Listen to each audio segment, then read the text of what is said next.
Good morning.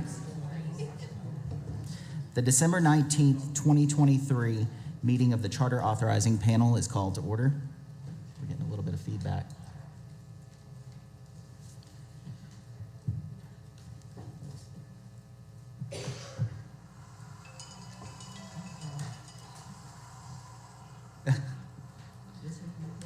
I'd like to welcome everyone to the Department of Education and ask that you silence all your electronic devices.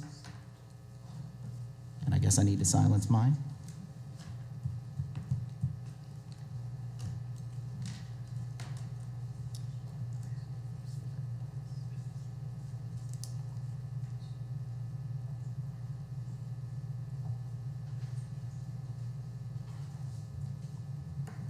The goal is to facilitate a fair and responsible hearing. So therefore, I ask that each person speaking please state your name and title for the record. I ask that you continue to speak clearly into the microphone throughout your presentation for the benefit of the panel, this audience, and the viewing audience. This meeting is being live streamed and recorded, and a transcript of this meeting will be posted on the DESE website. All right, good morning, everybody. Welcome to the Department of Education. We have a consent agenda item before us today, which is our minutes from the last meeting. Do I have a motion to approve? I so move. Second. All right. All those in favor? Aye. Any opposed? All right, the motion passes.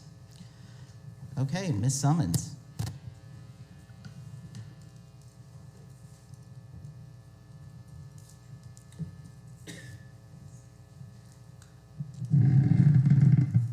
Good morning. Good morning. Dory Summons, Office of Public Charter Schools. Warren Middle School rescinded the charter in September of 2023, and all associated waivers were rescinded at that time. Do I have a motion to accept the rescission? So moved. Second. Okay, all those in favor? Aye. Okay, we have to fill out our voting sheets on Okay. this. Just 1 minute and we'll be back.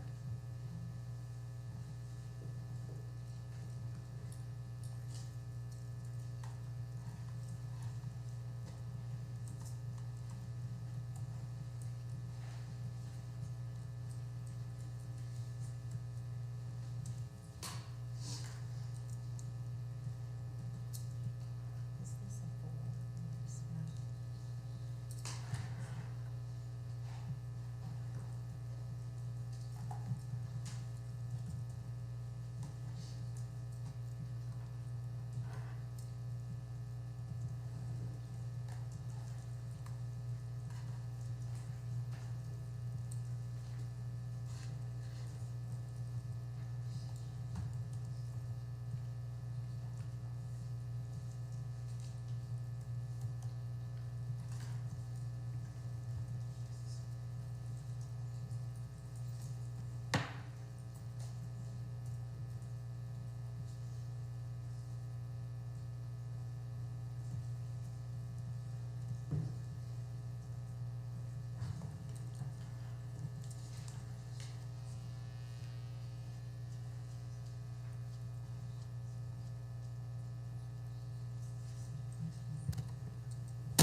We'll start with Mr. Baldwin.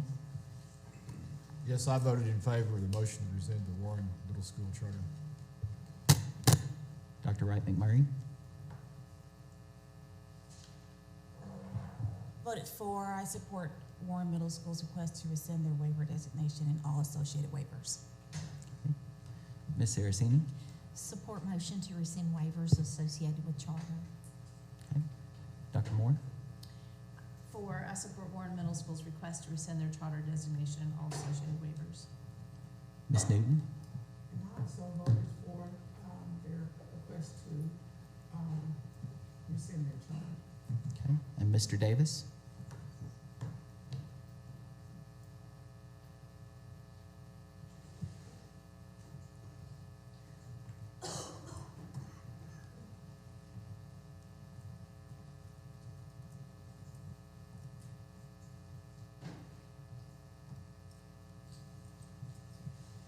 I think Mr. Davis may have some trouble getting on, but he did state that he supports the request.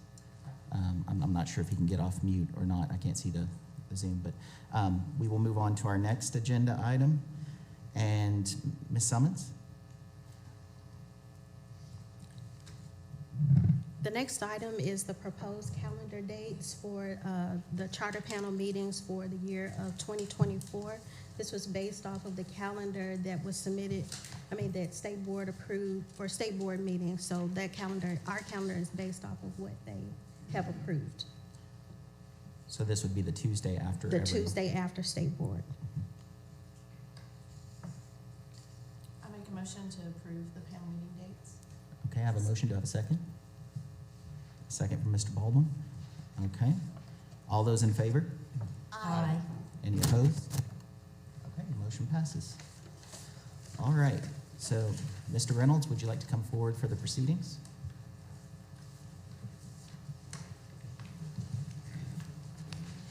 Good morning. Stephen Reynolds, staff attorney for the department. I'll just go over the procedures real quick. Anyone who plans to provide testimony during the hearing must be sworn in by the chair. The applicant shall have 20 minutes to present its case to the panel. The chair may grant additional time.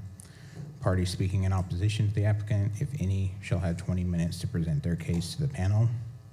The chair may grant additional time. To my knowledge, we've received no opposition to any of the matters before you today. The panel may issue a final decision at the hearing or take the matter under advisement until a future scheduled meeting. The panel may defer its vote to approve or disapprove a charter application, renewal, or amendment in order to allow a charter school or applicant to make modifications or receive technical assistance to correct deficiencies in the application or request. And I'm gonna turn it over to Dory for the presentation and the charter school for their presentation. I'll be back for the really fun part. All right, thank you.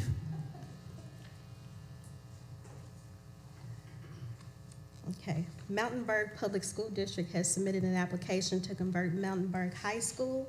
The school will serve grades 9 through 12 with a career and technical focus. The applicant was asked to come back and provide additional information, and they are here this morning. All right, thank you very much. Will all those who plan to speak on behalf of the charter please stand and raise your right hand? Do you swear that the testimony or statement you're about to give is the truth, the whole truth, and nothing but the truth? All right, you may begin. All right, good morning. Good morning. Courtney Christie, high school principal. Thank you for giving us some time to really dig into our plan and make some corrections and get more information. Today, I have with me my superintendent, Dr. Debbie Atwell, my assistant principal, Ms. Sarah Walker. I have the director of workforce development for our area, Mr. Dennis Williamson, and I have our mayor, Ms. Susan Wilson. So thank you all for being here. Senator Petty may join us later, but you know how busy he is. So during our time, the last 3 weeks, we've really started to look more at the technical terms that were used and make some updates. So today, we are going to look at a day in the life of a student.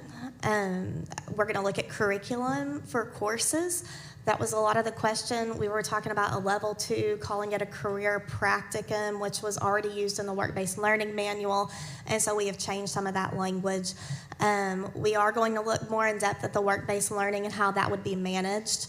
Our student-employer engagement, there were questions about contracts and how we're going to ensure that a student is being taken care of when they are at a place of business and vice versa. And then we also had questions about transportation. So we'll begin with looking at a day in the life of a student for the expanded offerings. Now, previously I referred to these as level 2 practicums, and so I had presented that students would take a level 1 CTE course on site with one of our on-site teachers, and then the level 2 course would be more student-paced, working with a business partner. There was confusion because I called it a career practicum, and so we've cleaned up the language. It will not be called a career practicum. It will be the name of that level 2 course. So if you look at this example student schedule, we are still ensuring that students are getting their English, their math, their history, electives that they may need. And so an example course, 8th period, is agribusiness management. We currently do not offer agribusiness management. I don't have the faculty to be able to teach that course in isolation. So what we are proposing is that we could expand to this offering with some self-paced student work.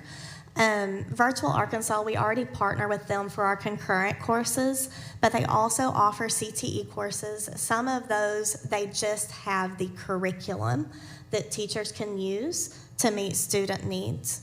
There are also some courses that they do not offer, and so we are creating career cards for those level 2 courses using the CTE-based standards that have been put out by the CTE department. So that way we can ensure students are still getting that high level of learning. So students would, if they're taking a level 2 course that we don't offer full-time, they would follow, I gotta see if this thing goes backwards. It does. Okay, so they would follow this schedule. During their agribusiness management class, they would be with their level 1 CTE teacher. So let's say it's survey of ag. So they would go to their survey of ag class during agribusiness management. What would they be doing? It's going to be self-paced. We will use our platform, Google Classroom, to be able to manage that work. And so that way students have a place to archive their artifacts as well. They'll also have access to a business partner in that career field so that they're working closely with them on the specifics of that class. And then they will also work with our work-based learning coordinator. After the level 2 course, we of course want them to be able to continue for completer status. They can go into a career practicum if we don't offer a level 3 course. If we're not offering a level 2 course, more than likely we're not offering a level 3. There are a few anomalies where maybe you have mechanics or metals that fall into that agri field. But if you're looking at one of the survey of business courses and following that pathway, we probably don't offer a level 3. We still want them to be able to get that experience and to be a completer. And so we would go into the career practicum. We could use a pre-apprenticeship to where they could apply to use that as a completer course or another course if it's available. Then we also talked to you last month about a flexible schedule. And so we were really encouraged to use the the work-based learning manual and to learn that. And as I was going through that, I found an idea with the pre-apprenticeship to where we could expand, but we're limited with how that would work. And so I wanted to use the language here. And so the pre-apprenticeship, as it's currently written, students do 90 hours of classroom work before they really get into the business. And what we're finding with students is they're not getting that tangible hands-on, how does this apply? It's a lot of virtual work, and they're not seeing it's the classroom, the front side. And we want to bring that into them to where we're intertwining, getting them into the business, and so they're making those connections earlier instead of getting all the classroom work done and then going into the apprenticeship side where they're in the business. And so this is where the flexible schedule option is going to come into play. So you can see here again, a student has all the courses that would be required, and then we have a class period built in for pre-apprenticeship. And so if you go to the next slide, here's how that would look. The first semester, the student could complete the 60 hours of registered apprenticeship standard training. We would partner with the NAFT in order to get that training. And so then the second semester, where they start the next 30 hours of the pre-apprenticeship program, we also want to include on-the-job training there. This is where a student would need a flexible schedule because they may not be on site every day. So these courses that are listed here could be virtual courses to where they're still working, but they have the opportunity to be out and about instead of sitting in a traditional classroom all day long. There's flexibility in their schedule while they're still maintaining what they need to do. So that would be their junior year. Their third and fourth semester, we would like to also expand that. So right now the pre-apprenticeship program is just 90 hours. They could complete that 90 hours their junior year, but then what happens their senior year?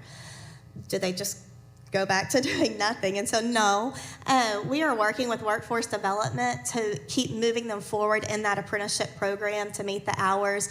We've modeled the work-based learning language to where they would have a minimum of 120 hours of on-the-job training per semester. They would work on a portfolio and or an additional 30 hours of intensive registered apprenticeship standard training. Flexible schedule students could use Google Classroom or virtual Arkansas courses to ensure learning of core courses. What we're finding is a lot of our seniors right now, they are completing all their requirements to where they don't need a full schedule their senior year. We can continue some more learning for them, though, in a specific career path that would benefit them after they graduate, while also working towards industry certifications and career and technical certificates. Work-based learning, how is this managed? Previously, we talked about a team of people. It will still be ran by a team of people, but I think one of the concerns was that you didn't have one person who could really track the students and know them. So we will have a work-based learning coordinator. She's actually already employed with our district. She has the 412 endorsement. Our first year, we would cap our work-based learning at 25 students. One of the requirements is that there is a planning period for 1 to 25 students. If you look at my graduating class, I only have 39 students. So if I had 25 in a work-based learning, that would be a large group. So it's not going to apply to all of our students, but there is opportunity there for all of our students. Responsibilities of the work-based learning coordinator. They would support the level 2 course students who are virtual learning. And so if you remember back a few slides ago, they would help monitor that student's progress in those courses. So it's not just left to the CTE teacher who's also teaching another course. They're going to have somebody who they can check in with more frequently. We'll partner with Mr. Dennis Williamson to establish local businesses and partnerships. We currently have commitments from the National Apprenticeship Training Foundation, Arkansas Construction Education Foundation, Carpenters Local, Arkansas General Contractors and companies they represent. And since I've created these slides, I attended a workforce development meeting, and I have commitments from Beckert and local banks as well. And so those partnerships are continuing to grow, and we look forward to building that out in the planning phase. Our work-based learning coordinator will also work with employers to develop our pre-apprenticeship experience. We'll conduct visits to placements and complete the necessary forms. We'll create side agreements, maintain proof of work and work hours for students, and utilize the Arkansas Seamless platform. I have the work-based learning contract and site contract modeled off of CTE. That will be what we use in order to build this out. We will work on the student-employer engagement so that there is a contract available for students and employers. It'll be created with the employer, the student, the work-based learning coordinator, administration, CTE teacher if needed, and any other stakeholders. It'll include learner responsibilities, employer responsibilities, the school responsibilities, a training plan. What's it look like for the student? And then other information is needed, plus signatures of all stakeholders. We cannot forget the parents. They will be a huge part in this. And so there will be a lot of understanding. But before we enroll a student in the course, they need to know what their responsibilities are. The business needs to know their responsibilities. And so as we're creating those career cards and those contracts and looking at the assignments, we want to have all that very clear. Our work-based learning coordinator will monitor the student progress and activities. They'll provide support for virtual students. I do want to clarify the provide support. They may not be the ones creating the curriculum. We will use either ICEV, Virtual Arkansas, or something of those means for the curriculum. They're there to support, to say you have due dates coming up. Make sure you're paying attention to those. Do you understand what it means by investigate this? And so they have somebody there who's keeping track of them. The CTE teacher will co-create the curriculum and assess student understanding if they are not using Virtual Arkansas. Virtual Arkansas, it's laid out very clear. ICEV has a lot of support as well, and so we'll be able to use both of those. Transportation. Mountainburg is very rural, and so we do have to travel. Students requiring daily transportation, so let's say they are in that pre-apprenticeship program, they're going out every day. They're going to need to understand that they may need to provide their own transportation. It may not be feasible for the school to be able to provide that. But during the planning phase, we're going to work with our business partners to also provide transportation. If we have a student who is showing that they can go further into this career, and we have a business who is really interested in them, working with Dennis, we believe that we can get some of the businesses to also help with that transportation. So for example, this would apply to our 3rd and 4th semester pre-apprenticeship students. For students who are going out for the periodic observations, they're not going every day, they're going once every month or every couple of weeks, it's not every day, then MHS will provide that student transportation. That schedule will be created at the beginning of the year, so it's coordinated with our transportation department, our businesses, our parents, and whoever else is involved. So that way there are no surprises coming up. We have that planned out well in advance. And I hope that answers all of your questions today, but I'm ready for more. So thank you so much for this opportunity. Dr. Wright McMurray, do you have any questions?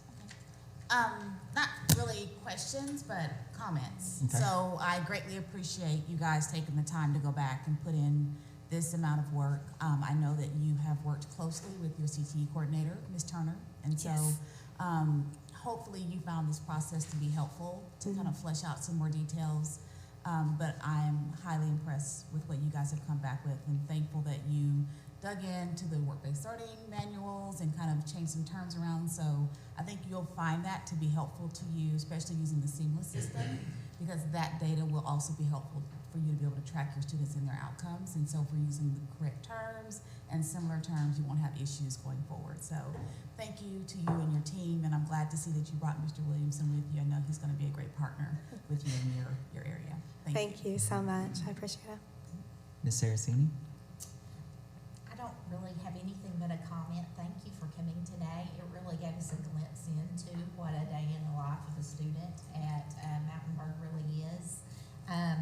I just, as I'm looking, I still kind of look at that letter grade, and I just kind of have a pause, because it's a D, but it sounds like y'all are trying to work on that. The high school is not a D. It's not. The high school is a C. Our middle school just dropped to a D. Yes, ma'am. Sorry.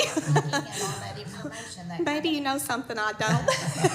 I'm glad you corrected me, because that's what I was looking at. Thank the you. data that we got. So that makes me feel a lot better, because I commend you for what you're putting in place to meet the needs of students, because it is changing, and we learned that with COVID. Yes, So ma'am. Thank you. Thank you. Mr. Baldwin? So I will add to the compliments of my colleagues and say thank you for doing a really good job of looking at your structure and program, and considering the questions that we had last time. You were very organized and orderly in your thought process, and I was just sitting here clicking off all the things I had on my sheet as you went along. The only question I have, and it's really just a curiosity question, you talk about that your cap will be 25 students in the first year. How big do you think this could be over a long period of time? To answer your question, I think part of that's going to depend on enrollment, and it's going to depend on student need. And so right now I have small classes, and so sometimes I'll have seniors who need to take every course. At this point, I don't know, but I want to grow it as big as it can be to meet the needs of our And students. you said that 25 was actually a large number of. That's a large percentage. Okay. Well, thank you very much. I'm very pleased with what you've presented. Thank you so much. Ms. Newton? I too am pleased with the report and the explanations you've given. I'm wondering, and this is just maybe an ancillary question, maybe, about broadband access and the number of students that will be virtual, and whether or not access is something that is not an issue, as opposed to, on a given day, something's not working. Does the onus fall on the family to provide the access if they're going to do virtual, or is that something that the school supports? So we have not necessarily explored the school supporting the virtual access. Right now, it would be up to the families. One of the things that we covered last month is we're losing a large number of our students to go to virtual. And so students who want a virtual option are finding a means to be able to have internet and broadband access. I do want to commend our community, and Mayor Wilson may be able to speak more to that, but we are expanding broadband connection in our area. Wave Rural, I don't know if you're familiar, they're through Arkansas Valley Electric. They're expanding to rural areas, and so right now they're covering at least 50% of our community, and they've just opened a new phase that will cover another large portion of our community. And so we do have some offerings there. And so to go back to your question, we haven't necessarily explored providing it for the students, but it could be something that could be a discussion for our district. The obstacles that might arise in that area is something that concerns me, is that as far as having access, but because we know that the students aren't the ones that make their determination often. Right. So that's my question. Thank you. Dr. Moore?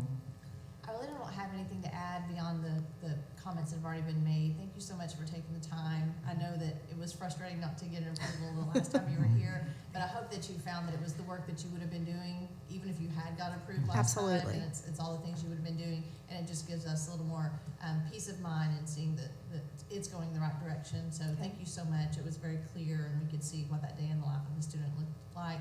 And I do just encourage to continue to push the academic rigor, even for the students who are doing the work-based learning, because we never want it to be any type of a less than pathway for students. And Absolutely. The academic preparation.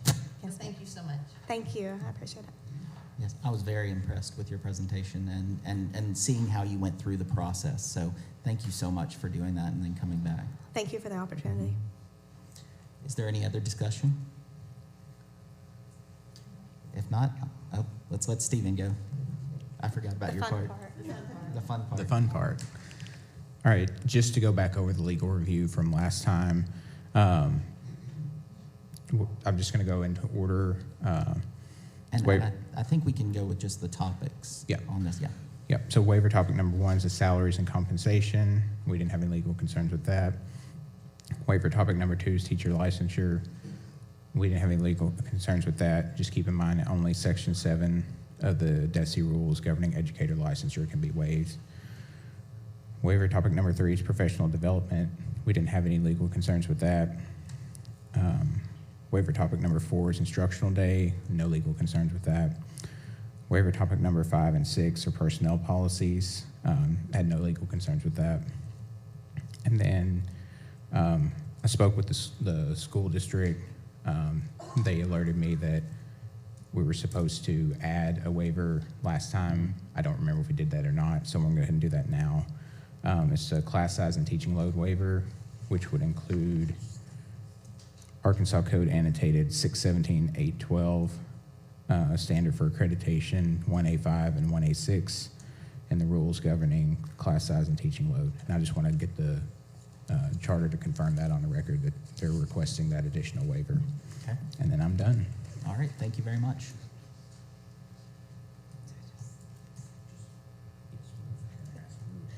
Yes, we are requesting the addition of those waivers. Thank you. Thank you. And I just had, Yes. okay. And I know we had a discussion last time, I just wanted to reaffirm that, when it comes to our CTE teachers, that our intent is to get certified teachers that are in their area, and if not, to do our best efforts to use the technical, permitting process. Yes. Yes. Okay. All right. Any other discussion? All right, if not, I'll entertain a motion. I move approval of the application. All right, we have I second. all right. So we have a motion by Dr. Wright McMurray and a second by Ms. Saraceni. All those in favor? Aye. Aye. Any opposed? All right, the motion passes. Give us just a minute to fill out our voting sheets.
All right, we'll start with Mr. Baldwin. Yes, thank you. I voted in favor of the Mountainburg High School charter request. The program design is innovative and responsive to the needs of the rural community. All right, Dr. Wright McMurray. I voted for. I support Mountainburg High School's charter request. The administration has a well-thought-out plan to create a learning model that includes CTE courses supported by meaningful work experiences. I look forward to their outcomes, as their structure may serve as a model for similar schools. Ms. Newton. I voted for approval, explanation being all previous issues are addressed and corrected. Ms. Saraceni. I support the motion to approve the district conversion charter for Mountainburg High School. Looking forward to seeing the impact on career readiness to meet all the needs of students. Dr. Moore. I support Mountainburg High School's charter request and affiliated waivers, expanding the career and technical learning opportunities for students, and allowing a flexible schedule will be an advantage for their students, and it is especially needed in this rural area. The partnerships with local business and industry and their workforce board will be critical. Mr. Davis. Yes, I support the Mountainburg School District charter request. I support expanding this option to students and families in the region. All right, thank you very much. All right, congratulations. Thank you so much.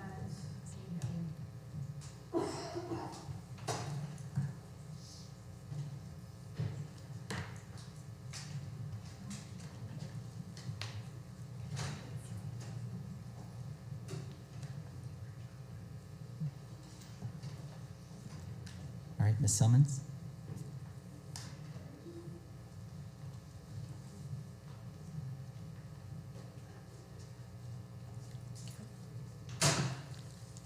Haas Hall Academy at the Lane has submitted an amendment request to relocate the existing campus at 121 West Poplar Street to Peaks Development at 2807 Ajax Avenue.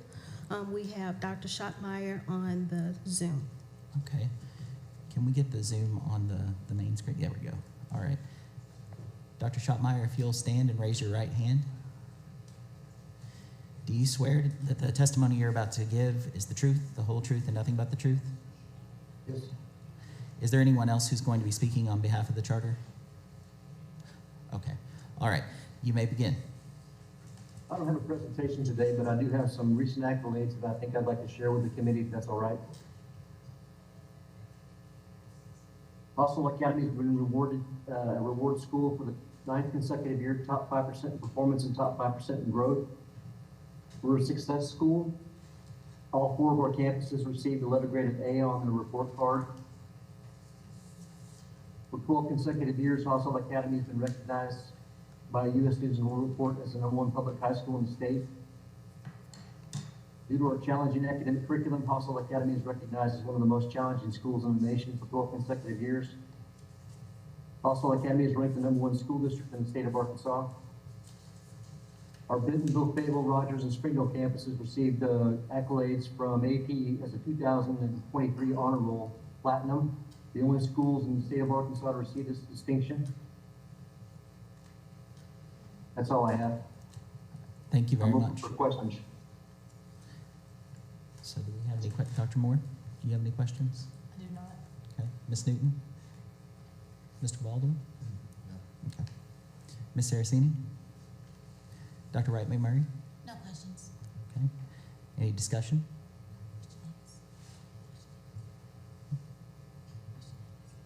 Oh, Mr. Davis. I apologize. No questions. That's okay. No questions. All right. Any discussion? Okay, then I'll entertain a motion. I move we approve the request as presented. Do you have a second? Second. All right. I have a motion by Mr. Baldwin and a second by Dr. Wright McMurray. All those in favor? Aye. Aye. Any opposed? Any abstentions? All right, the motion passes. Thank you very much. Let us Thank you very much. fill out our voting sheet real quick.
right, we'll start with Mr. Davis. Yes. I support Hawthorne's charter request to relocate one campus in order to better align with student population and offerings for students. All right, Dr. Moore. I vote to approve Haas Hall Academy's amendment request to relocate. Ms. Saraceni. I support the request to relocate the existing campus of Haas Hall Academy. Ms. Newton. I support the request. I need to reword that.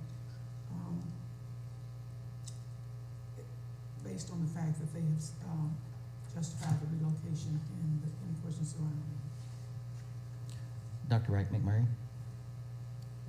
I support Haas Hall's Academy amendment request to relocate campuses. And then Mr. Bolton. I voted in favor of the motion and support the relocation of the Rogers campus and believe that such relocation will benefit student recruitment and retention. All right, thank you very much. Ms. Summons.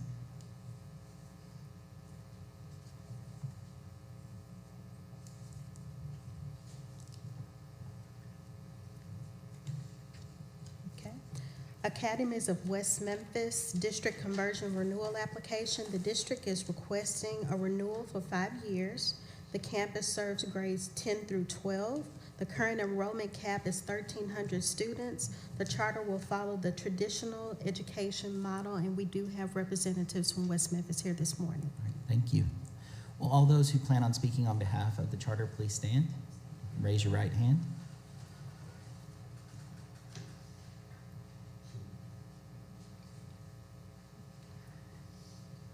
Do you swear that the testimony you're about to give is the truth, the whole truth, and nothing but the truth? All right, thank you very much. You may begin.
Testing, testing.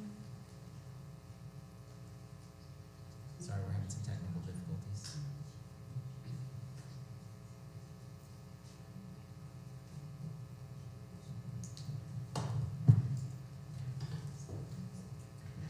It's odd because Mr. Davis can hear us, I suppose, because he was responding. Sophie? She said yes. Okay. Okay, Good. thank you. Excellent. Thank you. All right, you may begin. Sorry about that. Okay, good morning. How everybody doing this morning? Doing well. Good morning. I'm Terrence Brown, and I am the superintendent of the West Memphis School District. In the West Memphis School District, our goal is to prepare 100% of our graduates for their futures beyond graduation.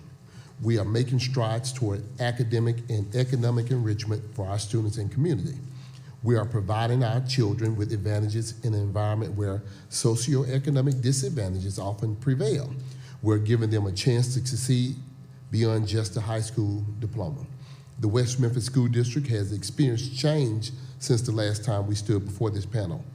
With these changes have come the benefit of new perspectives and ideas for the continued development of our school. One thing that has not changed is our belief in the potential to provide life-changing opportunities to our students through college, career, and technical education. We look forward to expanding our programs and certification offerings through both the ASU Mid-South campus and the Academies of West Memphis campus. We hope that you share our vision and grant us a renewal to continue this great work in the Delta region of Arkansas. And I'd like to present our superintendent. I may be speaking something to his distance. Our principal, Mr. Jimmy Sloan. Good morning. Good morning. I am Jimmy Sloan Jr. I am the principal of the Academies of West Memphis. And with us today we have Katie Hutton. She's one of our business teachers. Tracy Panicola is our math coach. Tamika Burnett is our sophomore counselor. Susan Wagner is our assistant principal. And Senator Reginald Murdoch is here in support of our efforts as well.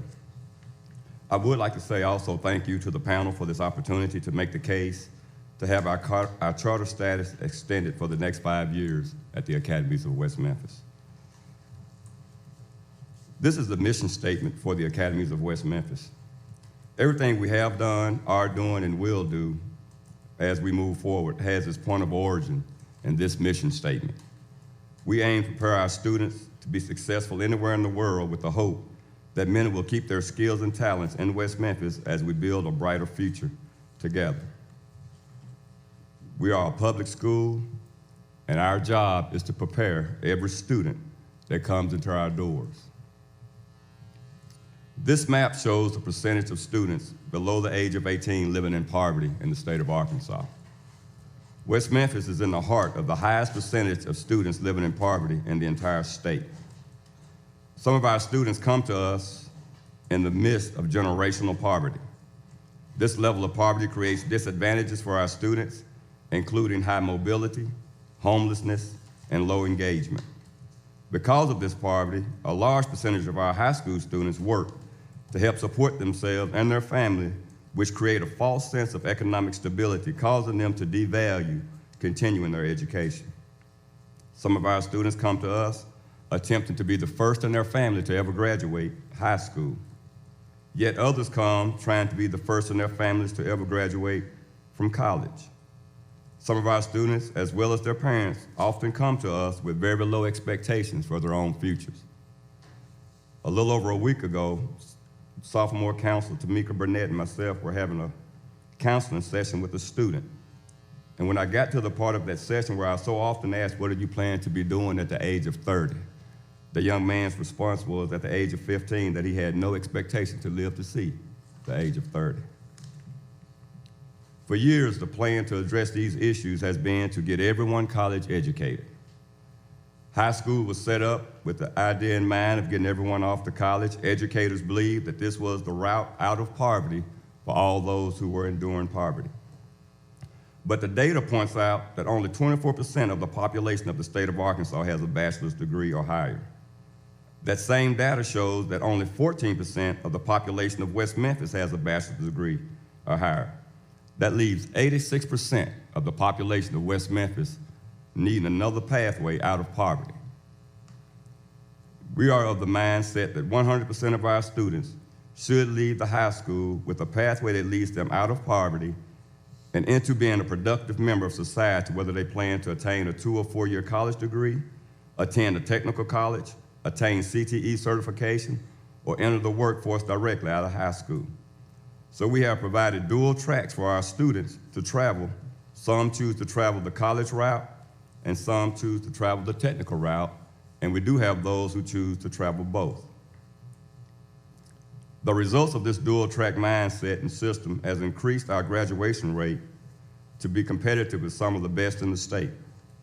We have put into place a system that prepares college-bound students in such a way they graduate from the Academies of West Memphis knowing that they can be successful in any college in the country. We also have established and continue to build on network innovations that will connect us and our students to the best opportunities the world has to offer. We are producing a prepared workforce for West Memphis and the world. This will give our city the tools it needs to attract businesses that will provide for better economic development opportunities as we move forward. This is a snapshot of the dual track system that we have at the Academies of West Memphis. Our college and career track is at the top in blue. Our traditional delivery is at the bottom in red. The next several slides will be a more thorough breakdown of each of these pathways. We provide the following programs, events, and activities to support our students and prepare them to be successful for a successful college experience, ending with a college degree. Some of the things we do include, but are not limited to, we provide transportation to over 400 students every day to and from ASU Mid-South for college courses and CTE courses. We provide college visits and tours throughout the state. So far this year, we've taken our students to the University of Arkansas Pine Bluff. We've taken busloads of students to the University of Arkansas at Fayetteville, Arkansas State University, as well as Henderson State University, with plans to take them to even more campuses as we move forward into the school year. Our plan is to expose our students to as many college opportunities as we possibly can. When we're not in the business of taking our kids to colleges, we go about the business of bringing colleges to our kids in the form of career fairs and college fairs. The college fair that we host on our campus, we brought over 30 universities and colleges to our campus to have our students exposed to what the college experience would be like. We have a number of our students who, because they showed up with their credentials in their hands, were given scholarship offers and offers for financial aid at the college fair at our campus. We also took several busloads of our students to the Shelby County Schools College Fair, which housed over 60 universities and colleges throughout the state of Tennessee, Arkansas, and Mississippi. We also provide weekend workshops for our college-bound students before every ACT to help prepare them for the ACT that they're about to encounter. We have an ACT Summer Boot Camp. It's a 2-week intensive program taught by content experts for students taking the June ACT. We have 4 career coaches that we house at the Academies of West Memphis to assist our college-bound students with scholarship preparation. They also assist them with financial aid and FAFSA, and they assist with the filling out of college applications to make sure that none of those are a hindrance to our students who desire the college experience. These are the course opportunities currently provided by our partners at ASU Mid-South. When we renewed our charter in 2018, ASU Mid-South had 14 pathways that our students could choose at that time. COVID caused a major drop in college enrollment that forced ASU Mid-South to drop several other programs in order that they might cut costs.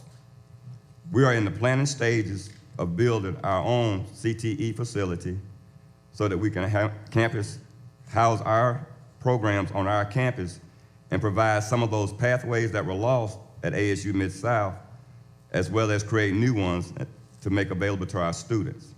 We want to give our students access to as many industry-recognized certifications as we possibly can. Over the last 5 years, students from the Academies of West Memphis have received 14,150 credit hours at ASU Mid-South. That amounts to $1.2 million in tuition saved at the rate of $92 per credit hour, which is the current rate at ASU Mid-South. With the average cost of $394 per credit hour for the colleges in the state of Arkansas, that raises the savings amount for the families of students of the Academies of West Memphis to $5,577,464 over the past 5 years. As the college started removing programs, the students started losing opportunities to obtain those certifications that we value so much. Even with the loss of programs, we have had over 400 industry certifications earned by Academy of West Memphis students over the past 5 years. Dr. West, the president of ASU Mid-South, was not able to be here today, but she did want to send words of support in the form of a letter, and it reads as follows. I'm writing to you in enthusiastic support of the Academies of West Memphis, which was the first conversion charter school in the state to marry a high school and a community college. Over the past 5 academic years, students in the West Memphis School District have graduated with their high school diplomas as well as with more than 14,000 hours of college credit and more than 400 post-secondary credentials. These are credentials that they can either put to work immediately or use as the foundation for additional education and training after high school. Many of these students would likely never have sought post-secondary education and training on their own due to the time constraints and cost commitments, but the conversion charter provides them the opportunity to get a jump start on their future at a time and cost saving to their families. Students are gaining the career and technical skills they need to secure gainful employment locally. However, those skills are also practical and transferable no matter where their futures take them. For all these reasons and more, we at ASU Mid-South value the relationship we have with the Academies of West Memphis and are so proud that the conversion charter model pioneered here in Crittenden County has become the model for other similar programs throughout the state. We are especially grateful that our partnership is creating such a positive difference in our school, in our community, and for our students. One of the students earning a certificate was a student named Greg Mosley. He started in this pathway while he was a student at the Academies of West Memphis. He continued his chosen path as a diesel tech, and Greg is now an instructor at ASU Mid-South, the very school that he started his journey on. Another student who has taken advantage of the opportunities at the Academies of West Memphis through the criminal justice pathway was a student by the name of Haley. On December 8, 2023, through the Arkansas Department of Corrections, she graduated.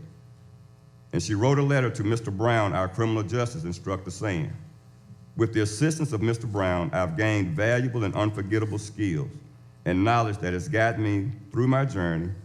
Haley tells us that she will now be living her dream job for the remainder of her life. It is also important to note that Haley was one of our IEP students. Just last week, we watched 3 of our former graduates receive their nursing pins, having completed the programs they began while they were students at the Academies of West Memphis, and each of them are now registered nurses. These are the current courses offered at the Academies of West Memphis campus. Our CTE courses lead to skill development, increased knowledge, and workplace preparation. We offer 3 programs of study through our business department, 2 programs of study through our family and consumer science, 2 programs of study through trade and industry, and 1 program of study through computer science. All of our programs of study lead to certification. Our students are able to earn the 75 hours of community service through our career and technical student organizations. Our goal is to put into place several additional programs that will spark student interest and provide industry-recognized certification when successfully completed. One of our most successful courses is our personal finance. Dr. Cheryl Ring program ranked 6th in the nation in the year 2021, and then first in the nation for back-to-back years in 2022 and 2023. Dr. Ring is currently reigning as the National Teacher of the Year for WISE Personal Finance for the year of 2023.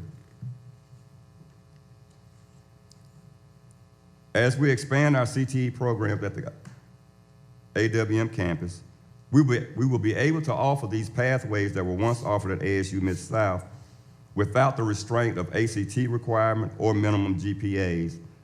This will make these pathways available to so many more of our students without those obstacles that they sometimes face when transitioning to the college. So we fully expect this number to be much higher at the conclusion of the next 5 years. These next several slides present our achievement data. Our ESSA grade is a D.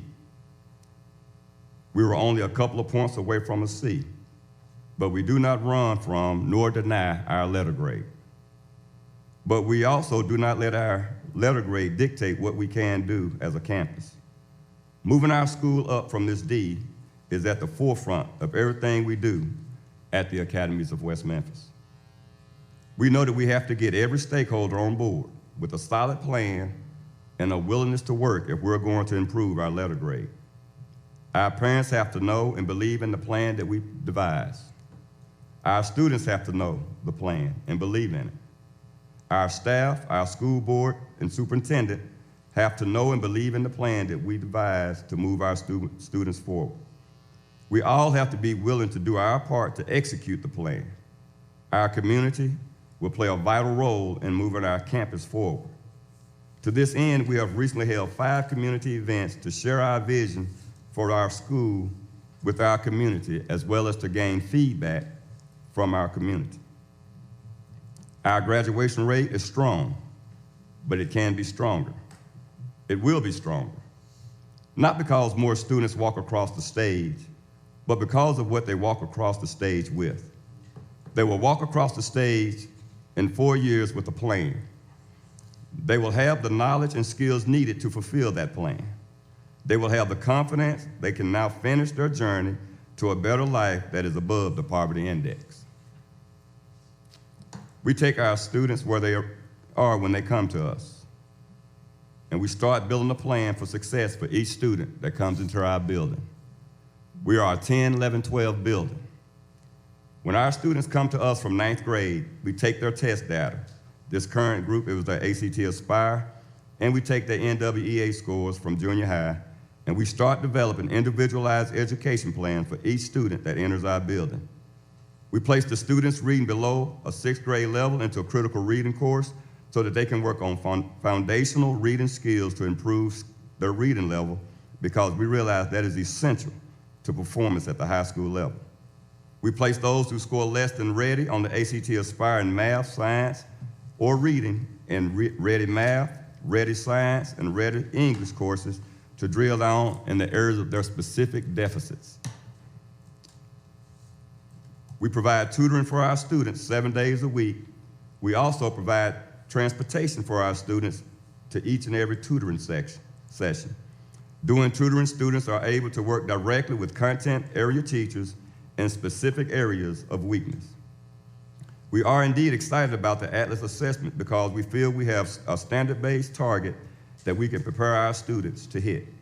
Our teachers are already assessing that platform for information and writing into their lesson plans how it is to be provided to use it for exposure to our students every day as we move forward. Even though we cannot control how our students come to us, our growth from the point they arrive to the time they leave is among some of the highest in the state. In 2023, our literacy growth score was 82.88, was the 3rd highest in our area among high poverty schools. We move our students to this extent in less than 150 days before they take the state mandated exam on our campus. And we continue to grow them until they graduate from our campus. We feel our students are trending in the right direction, and we would love the opportunity to continue this trend with a solid plan and a relentless pursuit of betterment for our students. With that, I say thank you, and I will be more than happy to answer any questions you may have. Thank you. I believe we'll have our legal review, and then we'll open it up for questions. Mr. Reynolds?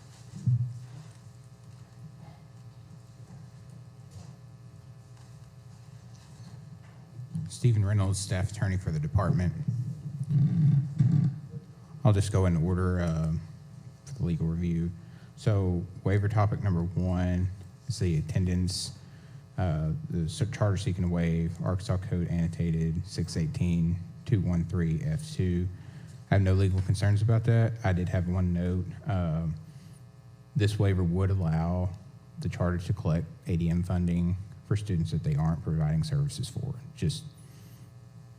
That's just kind of the reality of waiving that section. Waiver topic number 2 is class size. The charter seeking to waive Arkansas Code annotated 617.812. The standard for accreditation 1A5, and the DESI rules governing class size and teaching load. I don't have any legal concerns with that. Waiver topic number 3 is teaching load. The charter seeking to waive standard 1A6 and the DESI rules governing class size and teaching load. I don't have any legal concerns with that.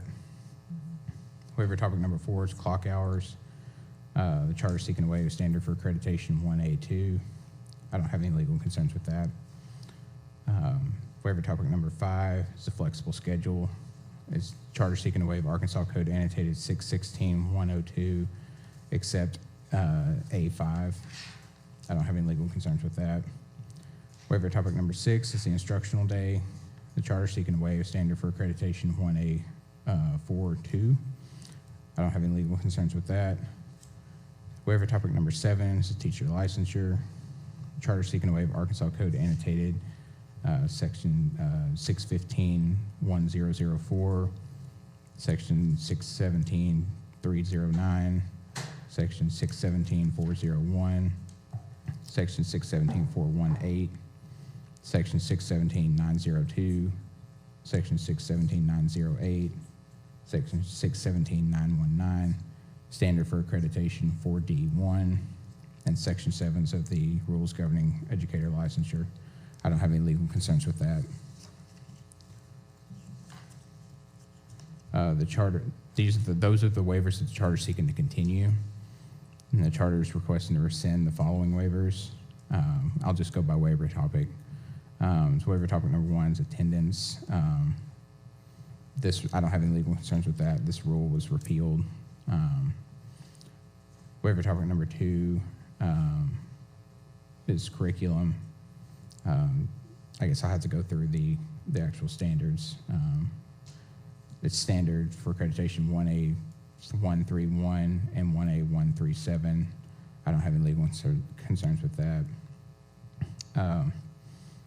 Waiver topic number 3 is the board of directors. Is Arkansas Code annotated 613-609. I don't have any legal concerns with that. The statute was repealed. Waiver topic number 4, superintendent licensure. It's standard for accreditation 4B2. I don't have any legal concerns with that. Waiver topic number 5 is the principal.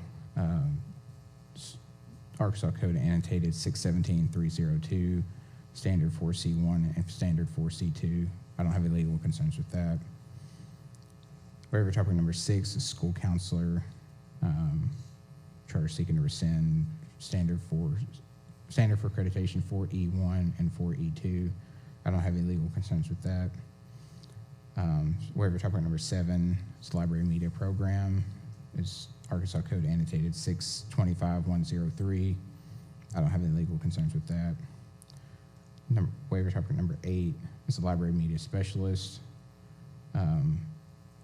Arkansas Code annotated 625-103, standard for accreditation for F1 and for F2. I think this was a typographical error. I think the correct code section was supposed to be 625-104. And I'll get the charter to confirm that. Was it the right waiver? So it's supposed to be, so this was 625-103.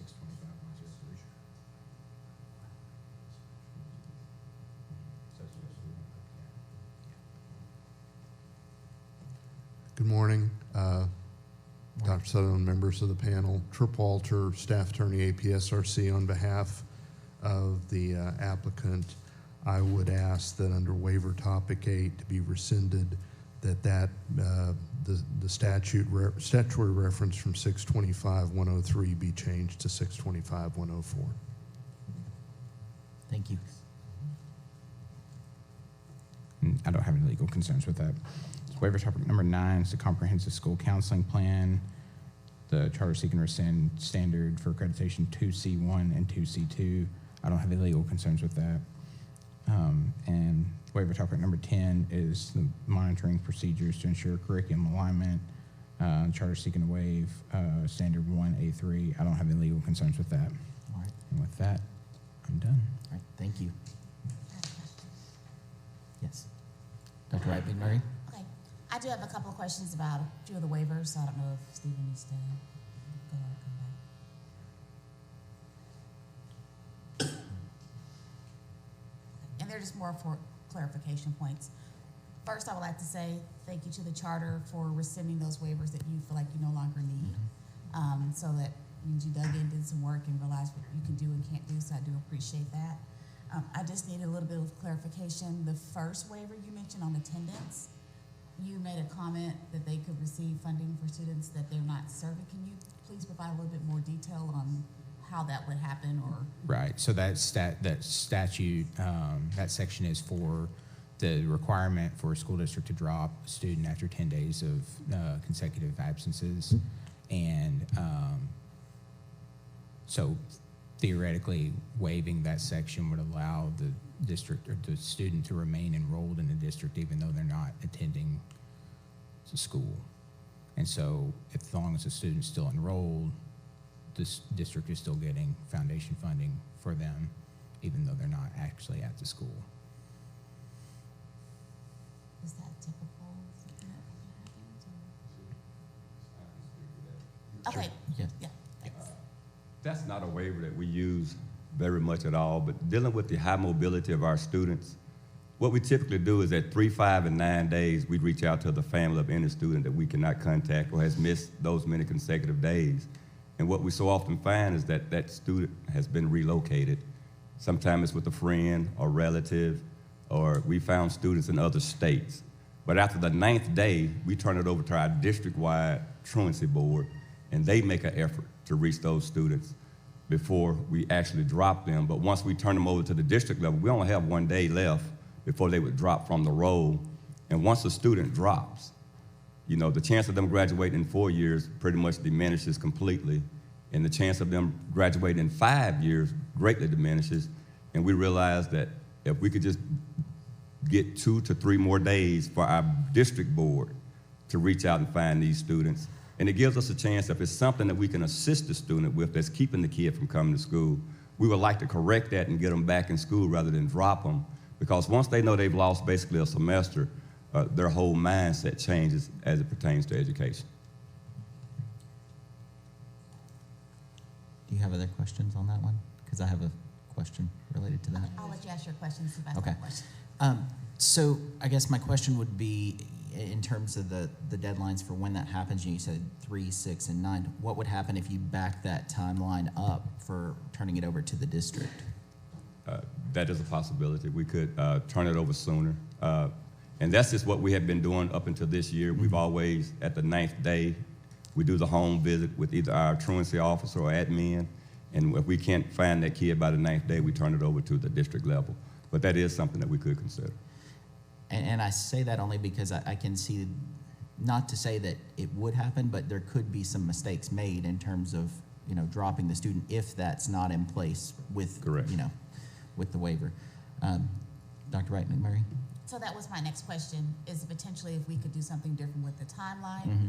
to where we could, you know, provide more of that flexibility for you in that realm versus carrying it all the way through. I'm just not sure And that's. that would be a district policy. Okay. Correct. And the other thing that I would like to make the panel aware of as well is we drop at 10. The only time that there would be anything different is we went to the counselor and specifically said, we're still trying to locate this particular kid for whatever particular reason we may have. Otherwise, they do drop all students after 10 consecutive days. I have an additional question about this. I'm not familiar with that statute, so I didn't know about that, so it might be outlined further in that statute. But like, what's the limit on that? Like if a student Usually no misses- more than 2 or 3 days. We just try to give our district team at least a couple of days to come behind us, because they have more resources our resources come from our building. But the district resources, they're able to be out in longer periods of time searching down these students. So we try to give them at least 2 to 3 days to try to locate those students. Okay, because with this statute, this might be a legal question, would this allow someone to miss 25 days? No. And the statute allows that? Yeah, I mean, the requirement is the 10 days. And so if you waive that requirement, then theoretically, it could be, you know, anytime. The school could have a student enrolled and they're not showing up to school. Could a waiver mention that, put some limit on that? I'm just uncomfortable that carte blanche of, oh, they could just miss the whole semester. Yeah, I mean, the CAP can limit the waivers and provide, you know, the panel can limit the waivers and provide, you know, some sort of accountability structure within the waiver, or can not grant that specific waiver as part of the Apparently it was application. approved before, but that just, I'm not familiar with that. That just sounds, caught me off guard. I was wondering why it was approved before. That seems- I couldn't tell you that. Saraceni? Well, I just want to clarify, because when you get into that, and say they enroll somewhere else, which it happens all the time, I'm just thinking back in my old position at a large district, you know, so they're going to 2 schools. I mean, if we just have it open-ended, it becomes a money issue too. And also a data issue. Yes, because if they're enrolled here and they're still receiving funds, so it stays on the books and they would receive that entire amount all year long, whether they come back or not, when you waive this. Yeah, and I didn't have any legal concerns with, I mean, that's not a legal question. It was just more of I've flagged that just for the CAP's attention. So, So I will, yeah, sure. I will say that I do understand Yes, ma'am. your explanation and your rationale. So I'm not saying that I'm not supportive of that, because I do understand that when students feel as if their options are limited, then they start to check out. We don't want that to happen. Correct. However, I'm, like my colleagues, I'm just not as comfortable with the idea of just there being a kind of an Open-ended. open-ended Yes, ma'am. date on that. So I would be more comfortable if we could figure out a way to meet the needs of what you need to do to support our kids, but then also what we need to do to make sure that data is clean and that we're not having any fiscal concerns. Because there is no, it's open-ended. So we're willing to rescind that waiver, and we'll make some changes on district policy to give our district group a chance to get started maybe a little earlier, so that we can still try to reach those students before it gets to the point that's critical. I think that is a good decision. Yeah, I appreciate that. Any other questions? Yes. Sorry. Dr. Wright McMurray? And then this is just also more, just a little bit more detail or more, yes, sir. Clarification, so I'm looking under teaching load, and the explanation for CTE is that teaching load may need to be increased in instances where career pathway has a large number of students interested in participating. Do you mind just providing a little bit more detail or an example of what that would look like? We have not gotten to that point. We anticipated that it could, depending on what pathways we bring into the building. Kids have a tendency to flock to what's popular, and we don't want to have to turn a student back because they exceed the number that teacher can have. But we have not had that issue yet. Probably the closest that we have right now is our criminal justice program, and he's pretty close to maxed out, but we have not had that issue as of yet. But that's why we did ask for that particular waiver. And if teaching load is exceeded, is there compensation for the teacher? That has not been discussed, no. Yeah. I just wondered, because if the program does become very popular and the teacher has an enormous amount of students, that might be something to consider. Okay. Yes. Yeah. Which was my next question, but you got it. Yeah. And then just one more, the comment, sorry. No, go ahead.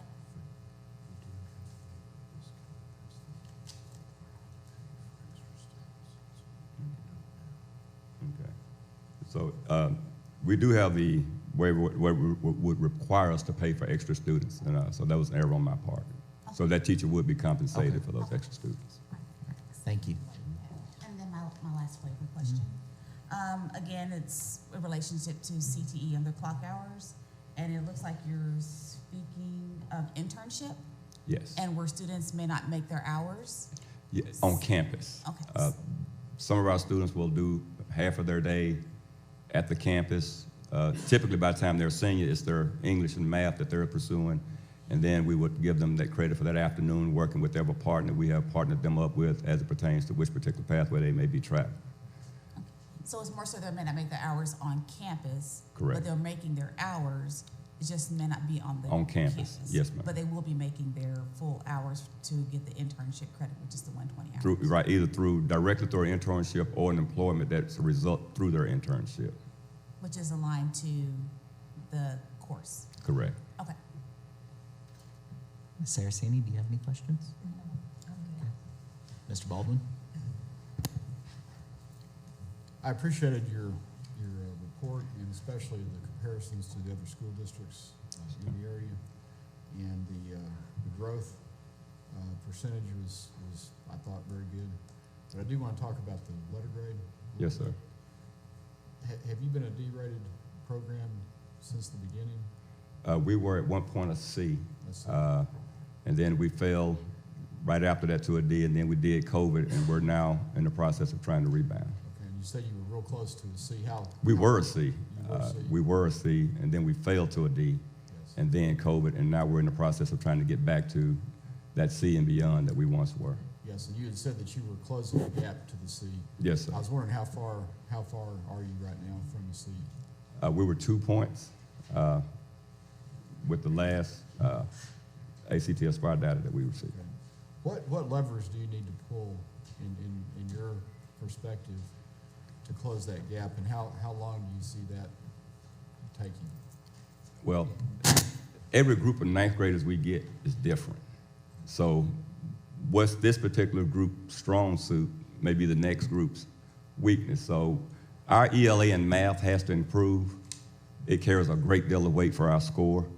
So we're talking about foundational issues that we have to address as a district and put solid plans in place at the secondary level to get these students moved from the time they get to our building in August until they test in April. So all the tutoring, all the drill down, all the specific IEPs that we do for our students, is what we're doing to try to move that letter grade, but it really is a foundational issue. I don't think there's any magic dust.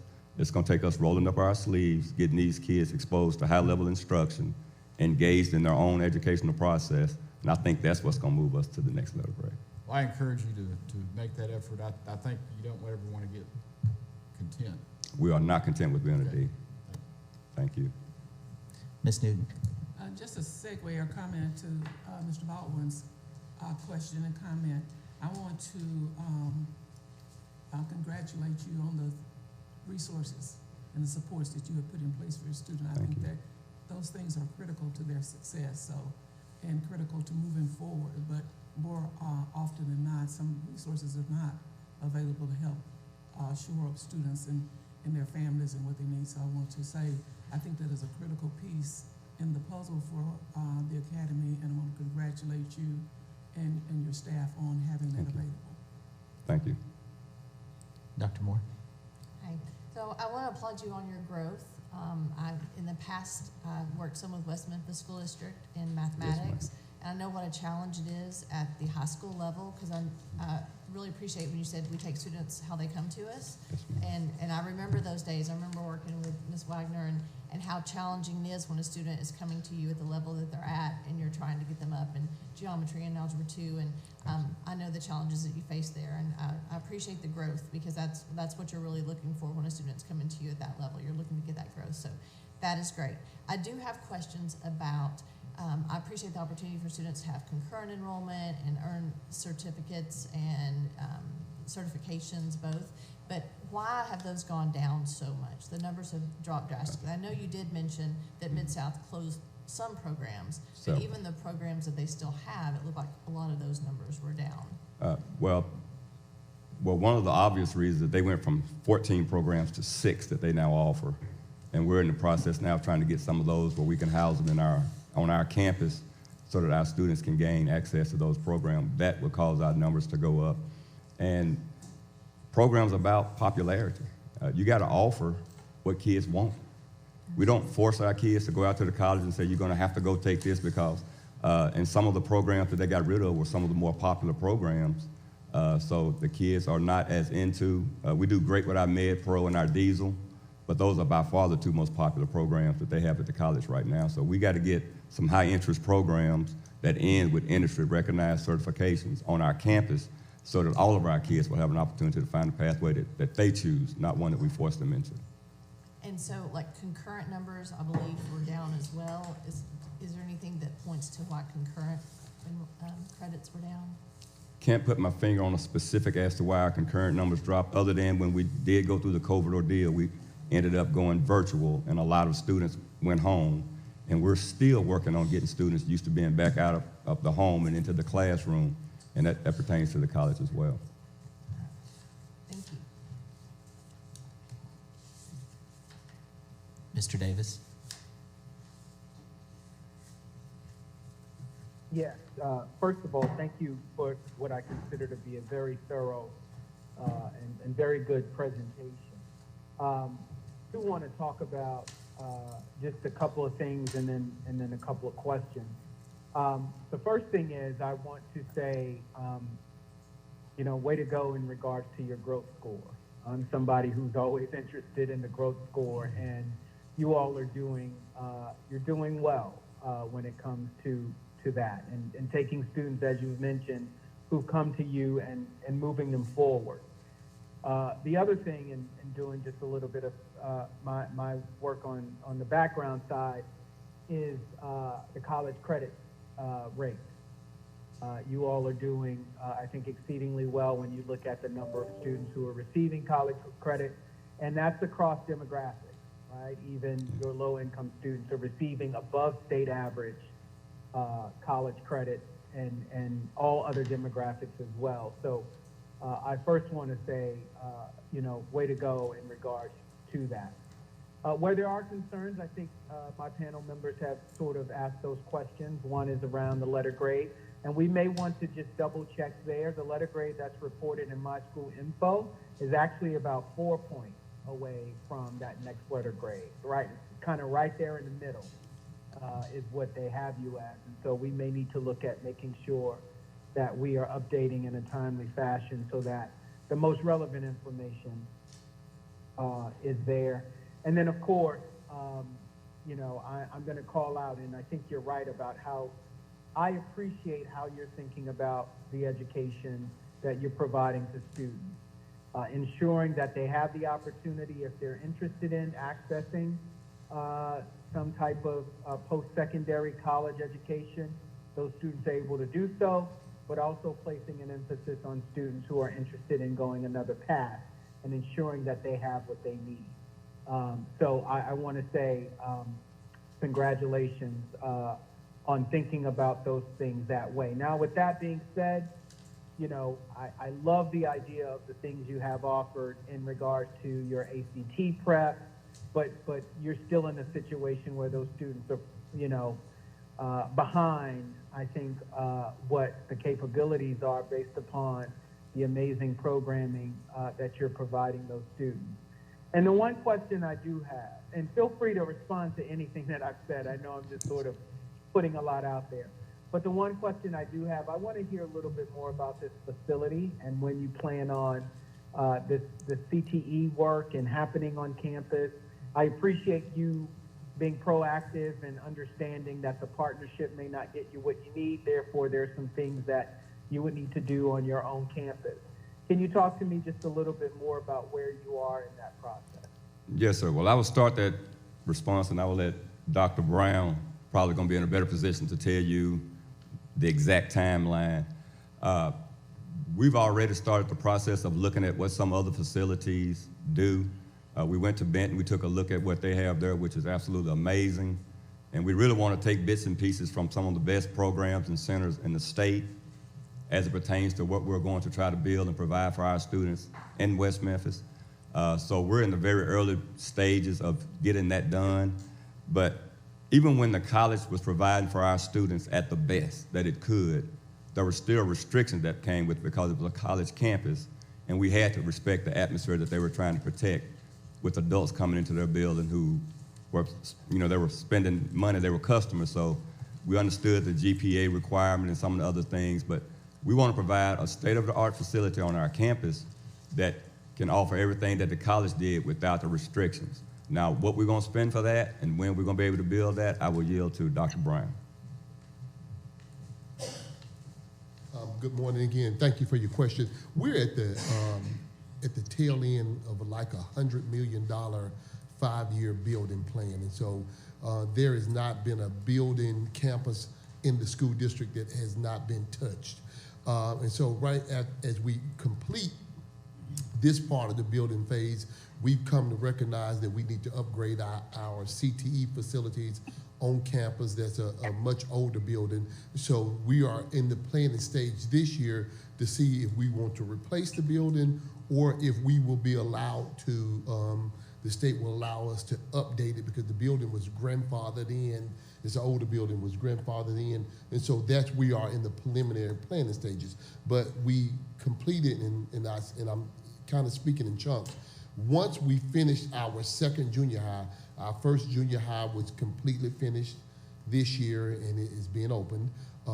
We have another junior high that's using facilities on the high school campus that once they are, that building is complete, they will move back to their building, and then we'll have an opportunity to remodel that space and redo that space. So this is a planning year, and it will be within the next 18 to 24 months before we are completely finished, and that will be depend on whether or not the state says, no, we're not going to grandfather that in anymore, you have to replace it, or if we're able to just simply remodel the CTE building as it stands.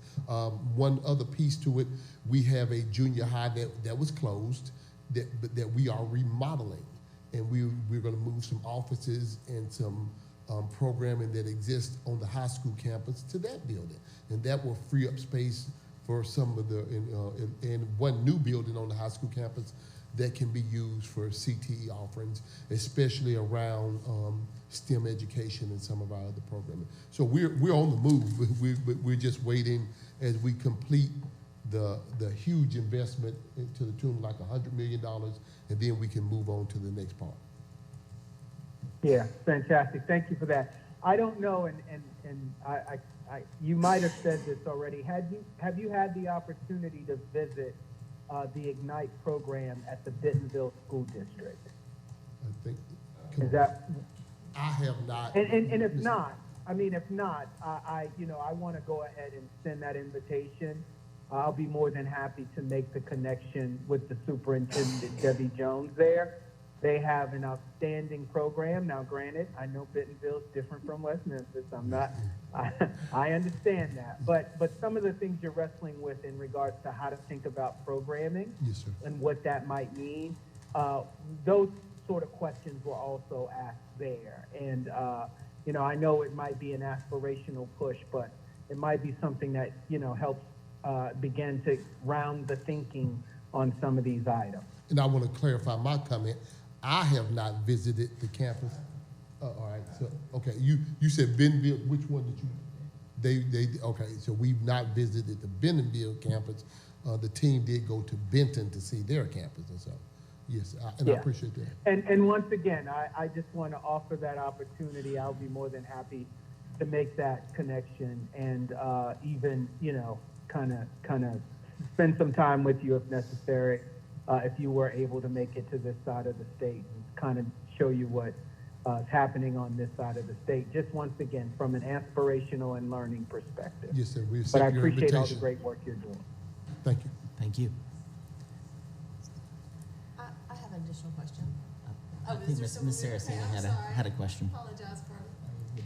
Well, I just want to say thank you for your presentation. It's great. Thank you for y'all reaching out to me about licensure, because I didn't have any questions today, so thank you so much for that clarification. That helps tremendously when we can have those conversations before. I just want to I am hesitant because I know Dr. Davis looks at it too. We look at where we are, and right now we are at a D. I just have pause with 5 years and still maybe coming back within 3 and seeing where we are then. That's just my only concern, pause, thought, suggestion. Any other thoughts from other members About that, or just? about that? So is that an option to approve for 3 instead of 5? We could.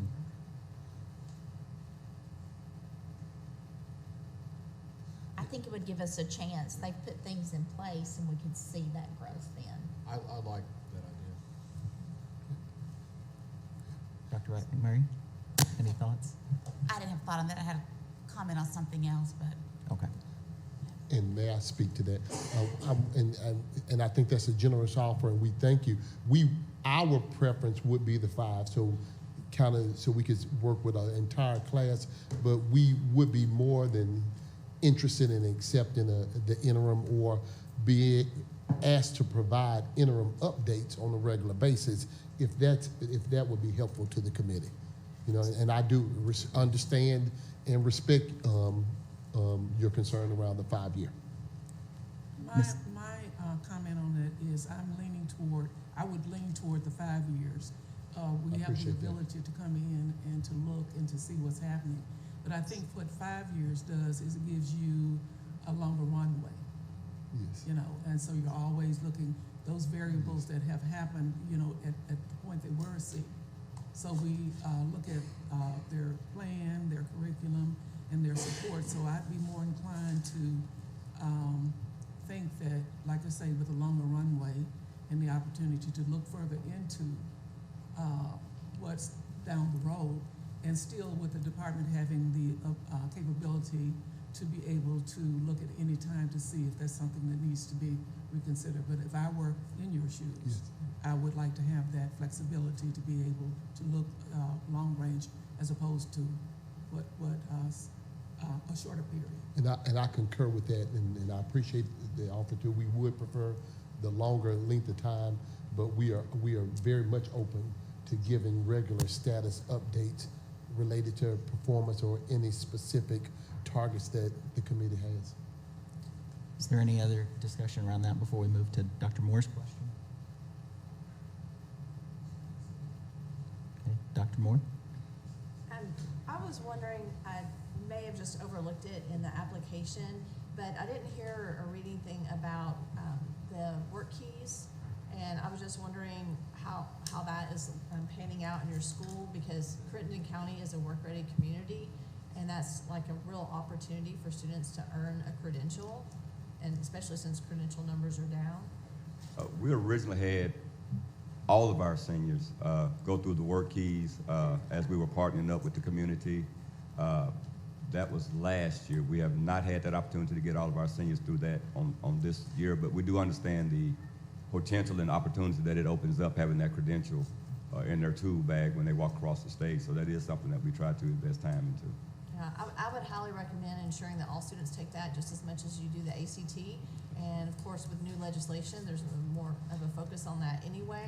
But I think the original intent of the legislation, Senator English would have said for all students to take it, not just it be offered as an option. So highly encourage that. Yes, ma'am. Dr. McNamara? Just a couple of comments and a couple of suggestions and a few more questions. So Chair Sutherland knows that I usually have a lot of questions. So Yes, ma'am. just give me that latitude, please. So first, you have a shining star in your district that I feel like can greatly support your graduation rates. Yes, ma'am. So I was looking at your JAG data, and so for those of you that may not be as familiar, Jobs for Arkansas Graduates is a program designed to support our students that may have some type of barrier to graduating on time with their peers. And just this past year, JAG National went from a 5-of-5 model to a 6-of-6, which means that they have increased the number of outcomes you have to obtain to be seen as an exemplary program. West Memphis was designated as an exemplary program. The graduation rate requirement from the national office is 90% of students that are in JAG have to graduate on time with their peers, which means on 4 years. Yes, ma'am. So West Memphis had 100% of the students that are in JAG graduate on time with their peers. So in looking at your 4-year graduation rate, it looks like it's about 85.8 is what's listed here. Yes, ma'am. I would encourage you to lean more into the JAG program and the JAG model.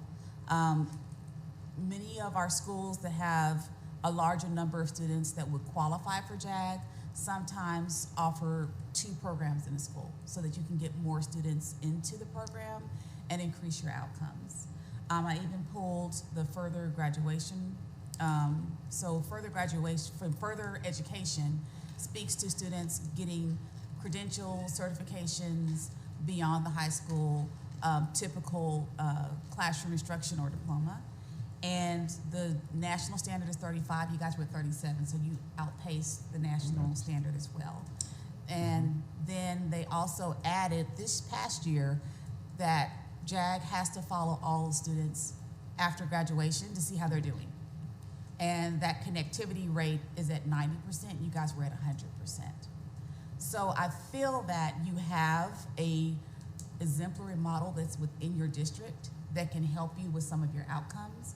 So I would lean into that a little bit more, and if possible, try to see if you can add a program within your school so that you have more students that can be in that process and get those supports. Because Ms. West, who's your JAG specialist, obviously is doing a wonderful job, and so you have somebody in place that if you do add another specialist that could be a great mentor to the next person. Yes, ma'am. Thank you. So additional questions that I had, just a little bit more detail, looking at your SMART goals. And again, when CTE is mentioned, my eyes and ears perk up.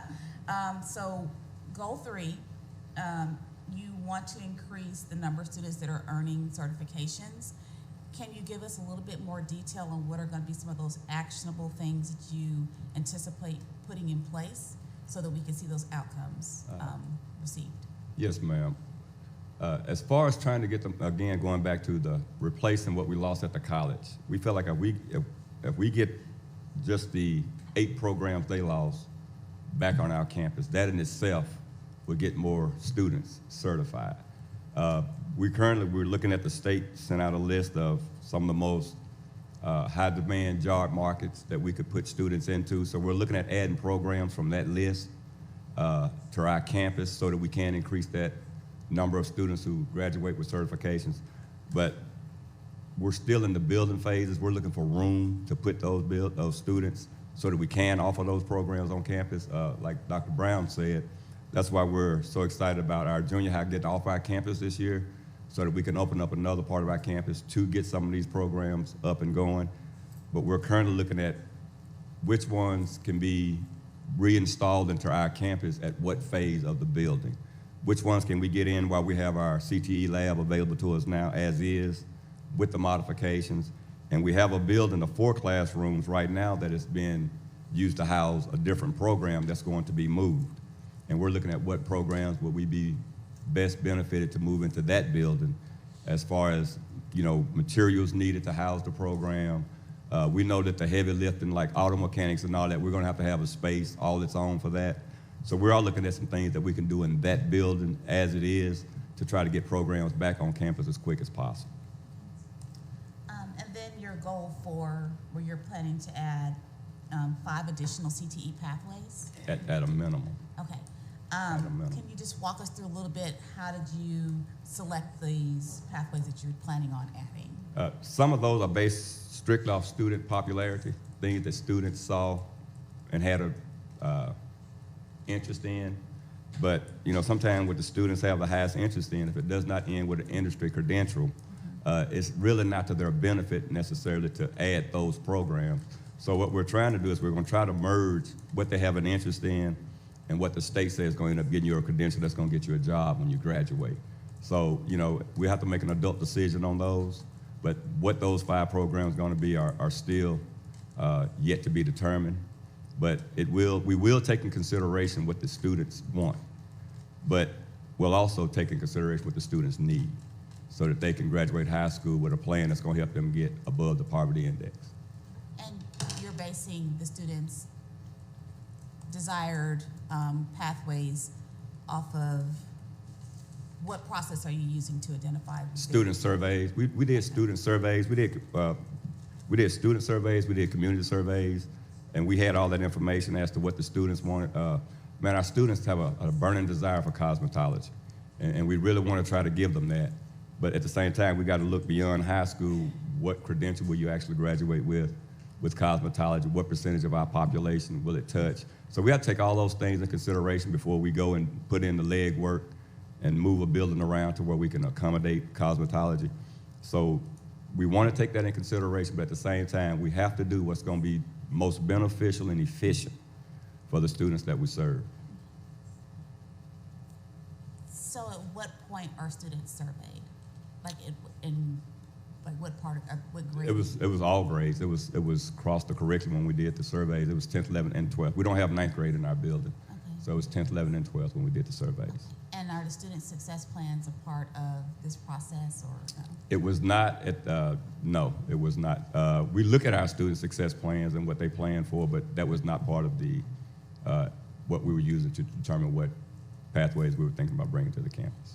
So the reason why I was kind of trying to get a little bit more detail on the process that you're using to get to, one, the pathways that you selected, and then when are students being engaged to think about those pathways, is because the structure of the CTE programs of study and how we want students to move through pathways. And so ideally, the best scenario, if students are able to get enrolled in those pathways beginning, say, in the 9th grade, then they're able to take that foundational course that then leads to the different levels. Correct. And then when they get to that 12th grade year, they're either in that level 4 or they're getting a work-based learning experience. And the reason why I think that's extremely important for specifically your district is because when we look at our outcomes for students that are identified as concentrators, those are taking 2 or 3 courses and 2 more courses in a pathway. and then those that are completers, those that are graduating through a With- pathway, we do continue to see those gaps for our students that are in some of our, what we consider to be special populations. Yes, ma'am. And so that's why I would strongly encourage them, if we can have those conversations earlier with our students, Yes, ma'am. so that they also have as much of an opportunity as their peers to be able to enroll in a pathway and then be able to be concentrators and completers, because we see that's where the true strength of outcomes happens for our students. Higher graduation rates, higher post-secondary education, higher economic growth and development once they graduate from high school is when they engage early. So that's why I was asking all those questions. Yes, ma'am. Try to encourage you to be able to do that earlier so that all of our kiddos can have the best opportunity to succeed and pursue through a CTE pathway effectively. And I agree 100% that process needs to start with our freshmen and with the building leaders that we have at our 2 junior highs now. Those conversations are being had about how we can become one coordinated effort to get our babies where they need to be. But this is my first year as the building principal, so we're trying to build this as we go. But there are conversations being had with our junior high buildings about what is in the best interest of our 9th graders as they prepare to enter into the 10th grade. What can you do to best prepare them for their completion or their concentrated status in the 9th grade? So we are having those conversations. So I would encourage you to work very closely. I saw you have 4 career coaches. Yes, ma'am. So I would encourage you to work very closely with them so that they can carry that message earlier to your students, and if when possible, engage them in when you are making selection of those pathways, so they can be educating students on what's coming, What the possibilities so that are. they're not getting into the 10th or 11th grade and saying, oh, I'd love to do this, but they've missed 2 valuable years where they could be effective. Yes, ma'am. And we do have our freshman seminar where we do expose them to all the things that we offer either at the high school, and then we'll bring all the freshmen up and they'll get to walk the campus and see the different things that we offer. And then we offer a career fair where they go to the college and they get to walk the campus of the college and see what all, so they get exposed in the junior highs, but not to the extent that we would like for them to be exposed. So we're trying to build on that. Sure. Thank you. Yes, ma'am. All right, Moore? I just have one more little thing. I was looking at your math course offerings and just something you may want to consider in the future, since you're have such a strong CTE focus, is to consider the technical math, because it doesn't.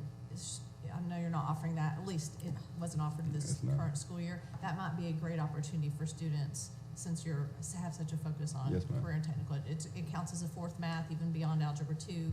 So it's a great opportunity for students. We would definitely consider that. Other questions? Mr. Baldwin? I'd like to go back to Dr. Brown's comment about being willing to provide periodic reports, and I wanted to kind of talk a little bit about what that would look like. And so what I was thinking, and we're talking about 5 years versus 3 years, and I know you prefer 5, and I would too if I was you. That gives some time. What I would like to see or think about would be understanding the 3 or 4 or 5 key drivers of the grade and what you are going to do to affect that. And I understand every class is different, and so but you'll have to factor that into this. But to have something that we could look at periodically, that would be more than just what we see here. Because I look at this and I don't know. We look at all the grades for all the schools, and there's not anything detailed in here. And so I would like to see what you all are focused on to go from a D to a C and see how you're progressing along that lines. Is that the type of report you were thinking about? Something like that? First of all, and thank you again for the question, we'd be willing to collaborate on whatever sort of data that this committee would need to better understand where we're going. But in terms of the type of reporting, I think it's an opportune time for this because we're moving from the ACT Aspire to the Atlas, and so this renewal will correspond with that, and we could then offer real-time or end-of-the-year data, apples to apples, so you could see where we are in a timely manner. I have no doubt you all are focused on this, but I also know there's a lot that you've got to do every day, and so I've always found for myself as a banker, we look at numbers a lot, and when we have improvements to make, I liked to get reports that showed me how I'm doing, because there was a lot of you know, my day was busy and so is yours. So if there's a way to collaborate, like you say, because I don't have an answer, I just have a thought about how we can help you maybe with what you're doing. And maybe a proper report would be a way to do that. I have a question connected with Yes, the field. Ms. Newton. So with a 5-year renewal, would it be prohibitive to do what you're asking as opposed to a 3-year or 5-year? Would we still have the same ability to be able to monitor or put into place conditions where I just think that in planning, I've seen the information and the supports. I know that COVID dealt us all a wretched hand. And in light of the fact that you were a C and you're so close to a C, I'd like to have, if I were an administrator, I'd like to have that extra. Also built into that is the ability for us to put those conditions in place, and that's just And that ability is there. right, right. So, And that's really where I was headed. Is I'm fine with 5 years if we can have a progressive report. I think I am too, as long as we can come back and keep monitoring. and at any point in time, we could do that. So for my clarification, what are we deciding? Sorry. So the discussion was around a 5-year renewal, but with reporting built in. So we could determine at what point we would want that reporting now. You know, it could be a 2.5-year reporting, it could be a 2-year reporting, it could be a 3-year reporting, whatever this body decides. And I think it might be even, because I think the report has to be appropriate. It has to be more detailed than this. Well, and So- I think too, to Dr. Wright McMurray's point, the SMART goals that they have laid out, those should be what we are looking at too as your progress towards those SMART goals. So maybe this panel's thought would be to ask DESE and the school district to come together and figure out what works for everybody and not try to set that right now, because I don't think we know enough right now Right. to do that. Because that was, sorry, because I didn't want to get too much into, like I said, I just focused in on the ones that were, it was all about me on the CTE for the goals, but it would have been helpful, and it'll be helpful going forward if I can see where you feel like you are and where you feel like you would like to be. Because that's why I was trying to ask a little bit more detailed questions about those 2 goals, because I needed a little bit more actionable activity was going to take place, and then also to kind of see what was going to be your goal if you are given the 5-year, at the end of the 5-year, what would that outcome look like? So those would be some things that I would want to see going along. Because part of it is, I did greatly appreciate you sharing the amount of resources and services and supports that are in place. But I just need to kind of get a chance to kind of figure out if we put in more things, what's going to be the outcome for those pieces.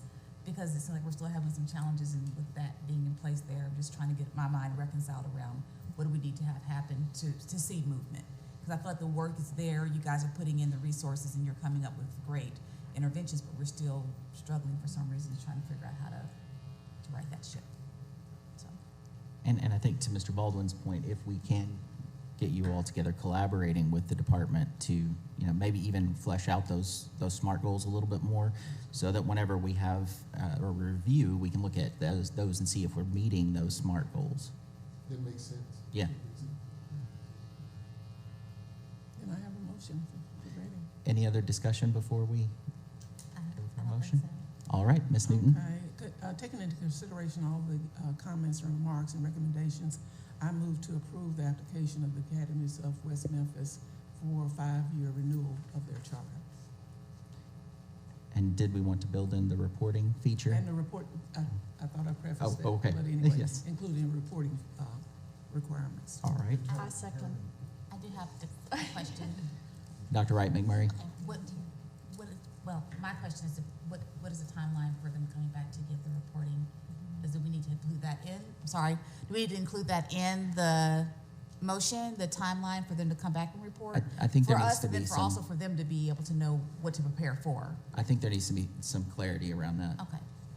So do you? And I'm open to recommendations, because my understanding is that Mrs. Summons and her folks are in the process of doing that anyway, so I don't want to appoint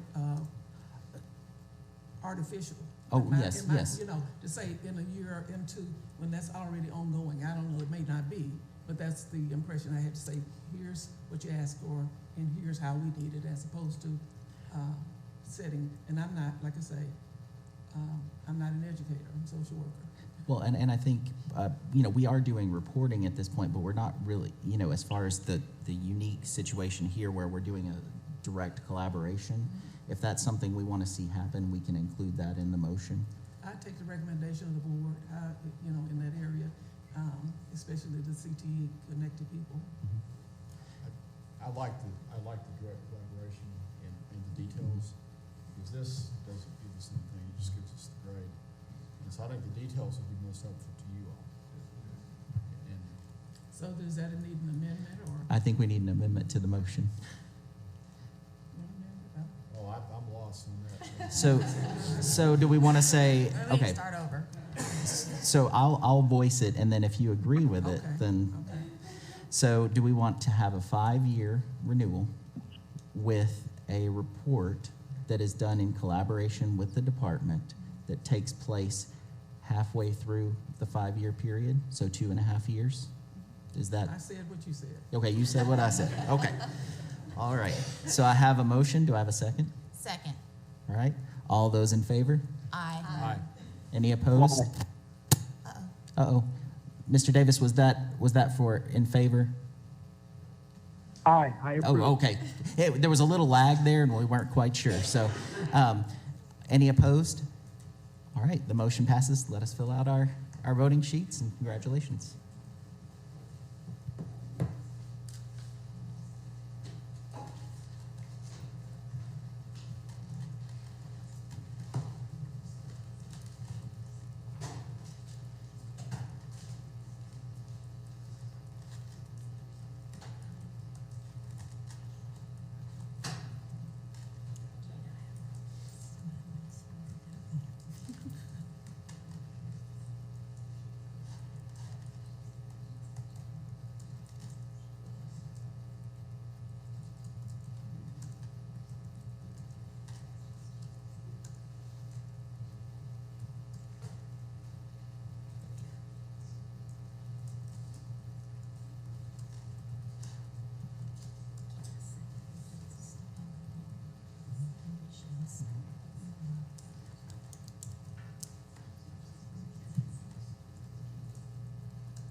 All right, we'll start with Mr. Baldwin.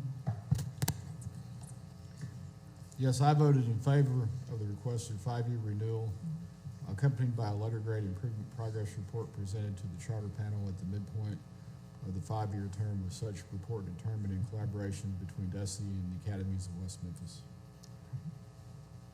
Dr. Wright McMurray. I voted for. I support the Academies of West Memphis request for a 5-year renewal with an ADE collaboration report presented to CAP in 2.5 years. Ms. Newton. I voted in favor of the renewal based on a comprehensive plan to increase the capacity of students to get credentials in demand occupations. Ms. Saraceni. I support the renewal of the Academies of West Memphis conversion charter with the stipulated conditions. Dr. Moore. I support the Academies of West Memphis request to continue their charter for another 5 years under specified conditions, including working closely with DESE and set monitoring and review by the charter authorizing panel. The panel would be remiss not to acknowledge the letter grades of the feeder schools to the Academies of West Memphis. I commend the charter's growth scores and encourage their perseverance to also increase their achievement scores under the new Atlas testing. I highly recommend that all students complete the ACT Work Keys assessment for the opportunity to earn the NCRC. All right. Mr. Davis. I approve the motion to renew the conversion charter for the Academies of West Memphis in order to provide pathways for students in the region to post-secondary opportunities with the reporting stipulations. Thank you very much. All right. Well, congratulations. Thank you. All right. Thank y'all so much. I think we're going to take maybe just a quick break, about 10 minutes, and then we'll come back for the next part.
ask for 117.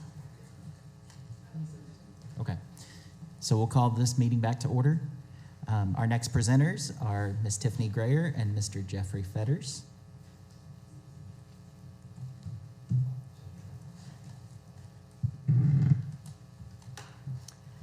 Good morning, Good morning. Dr. Sutherland, panel. We're glad to be here with you today. We are, I'm the Director of School Performance and Monitoring. My name is Tiffany Grayer, and I'm here with Mr. Jeffrey Fetters. He is the Coordinator of Monitoring. And we are here to go over some of the 2023 state and federal accountability data with you today.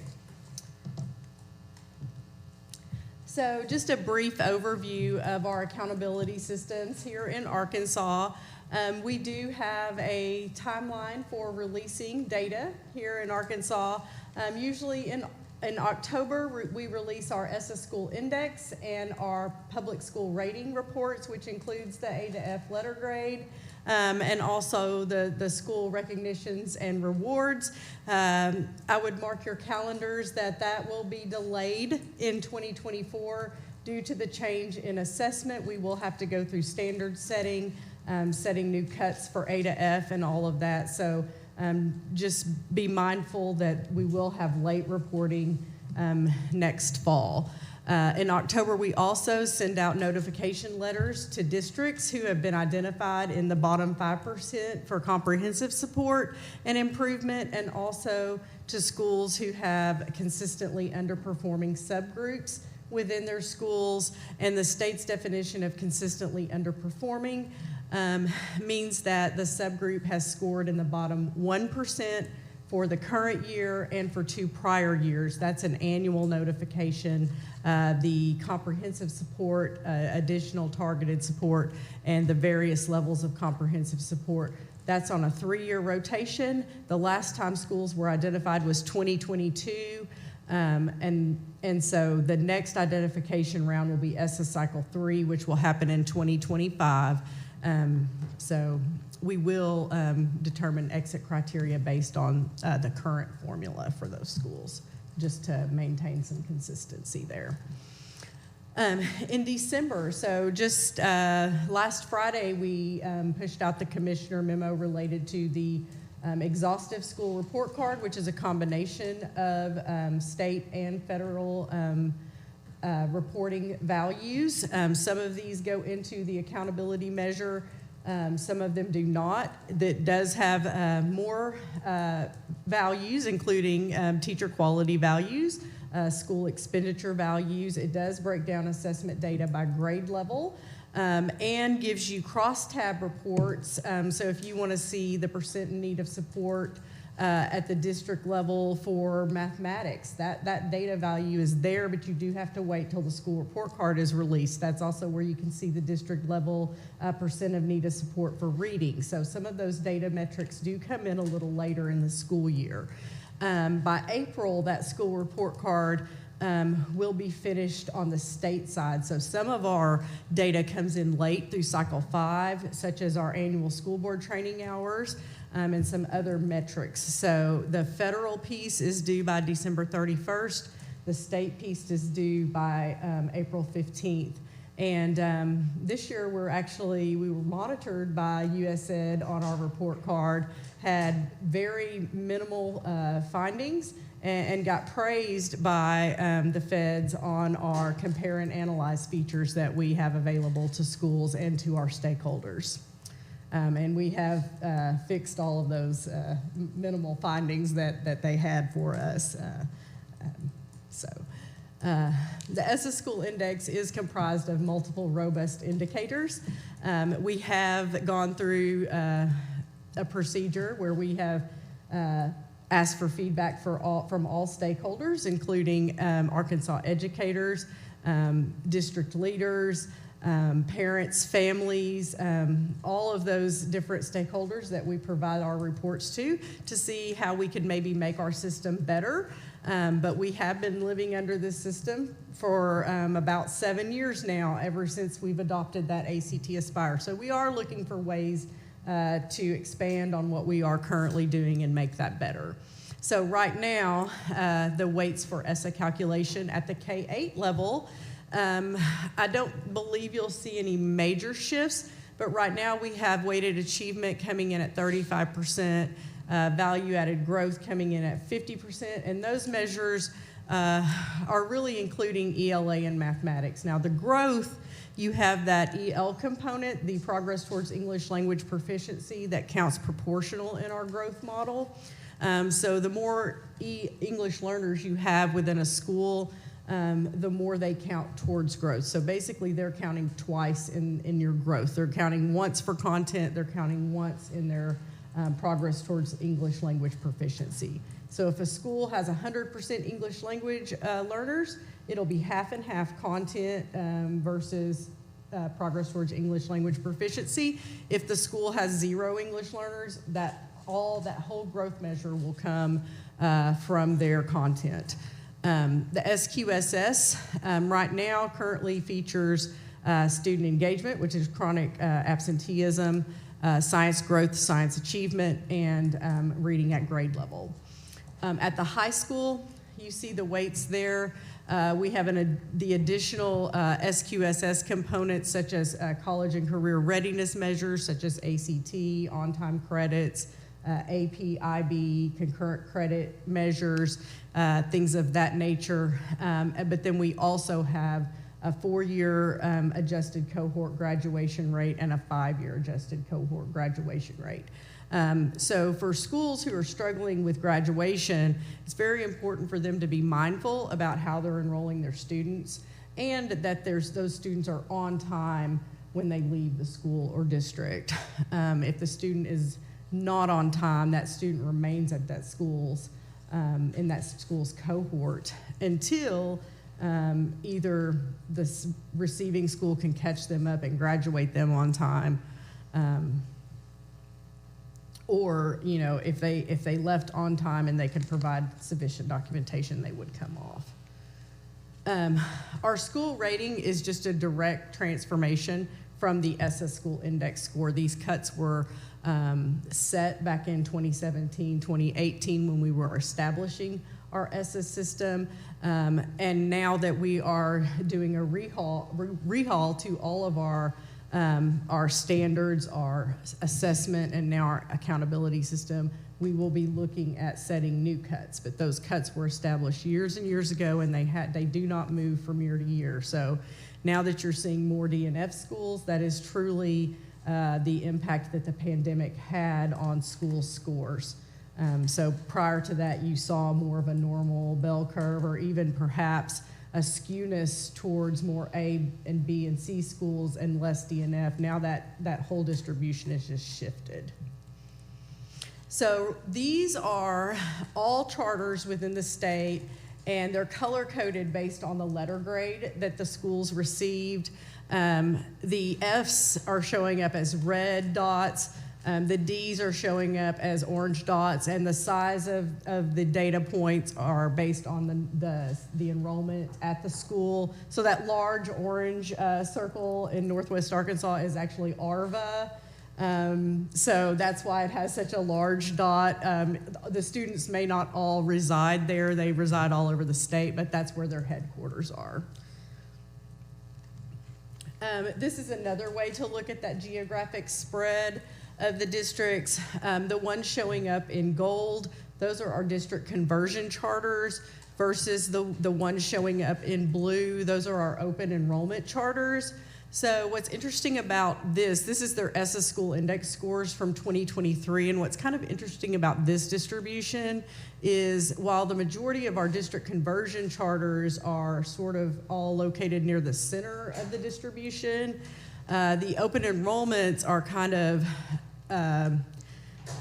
of more widespread near either they're ranking near the top of the spread, or they're more towards the lower end of that distribution. So the open enrollment seem to be really high performing schools or more of the lower performing schools.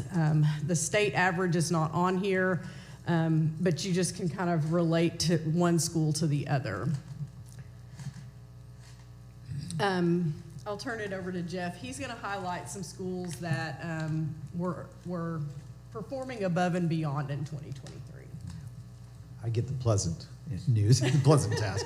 So every year, the Office of Public School Accountability recognizes schools that have made progress in the 4 areas pertaining to ESSA, and that would be school letter grades, weighted achievement, the value-added growth score, and the overall ESSA school index score.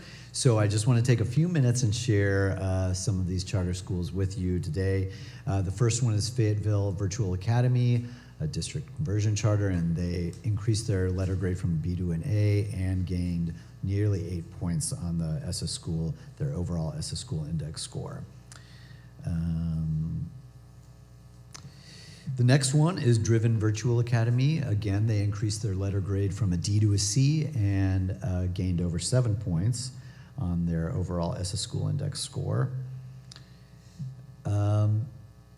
This, again, kind of just explains that they improved in both of those 2 components. Yeah, sure.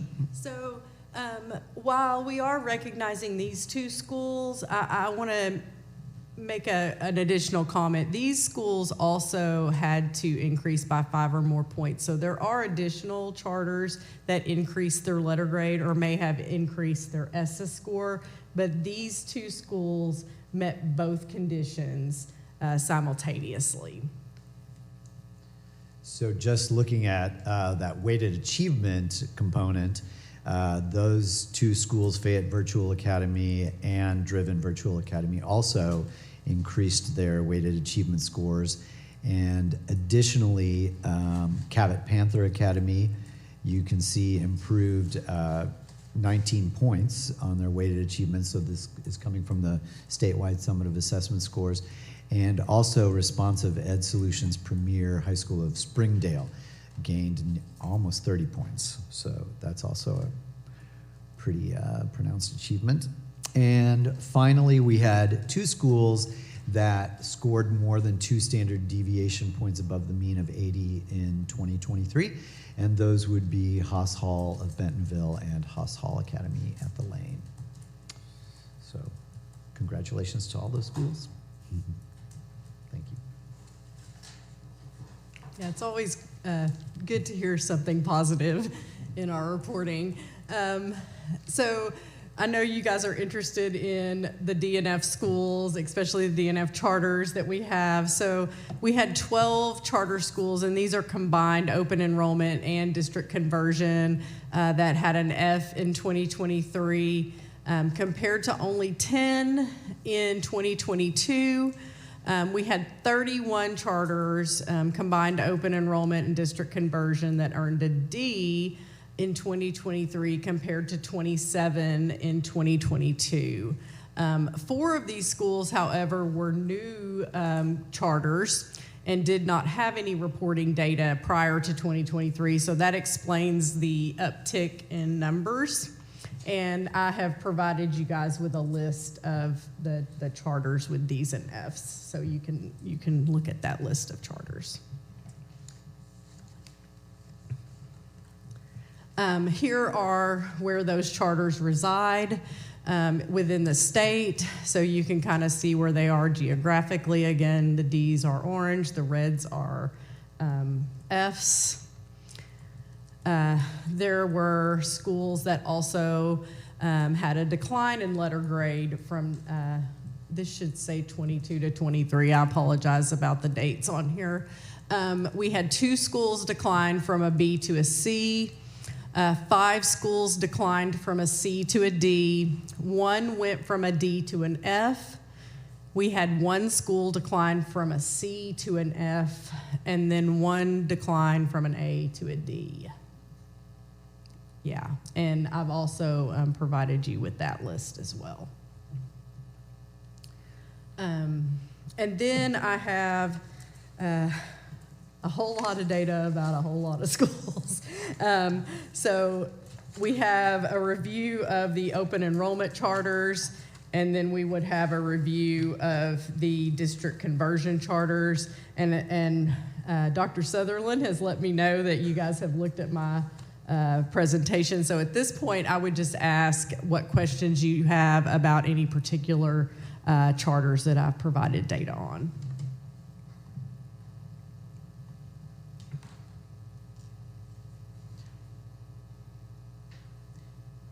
Can you speak just a little bit to founders? Of course.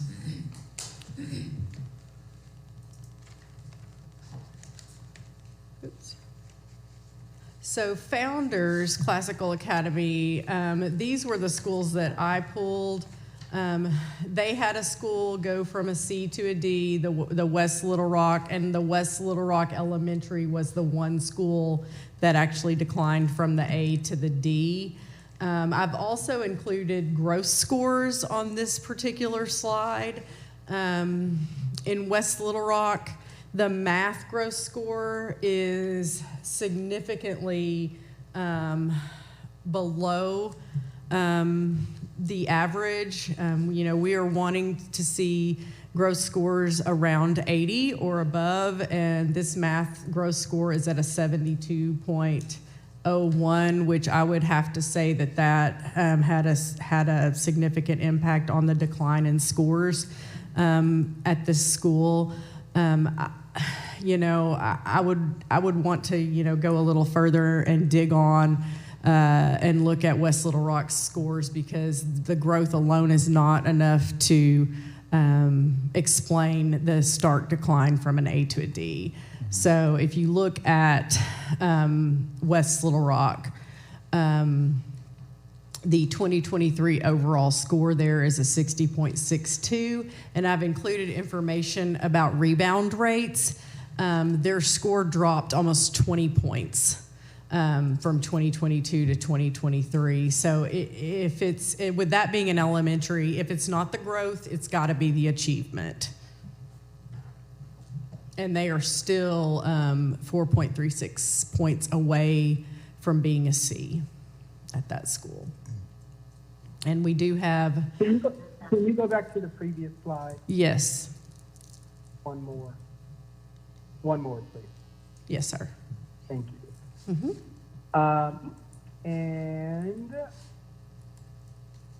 The 2022 letter grade, particularly for the online,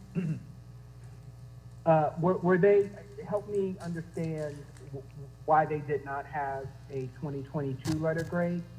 Because those were new schools?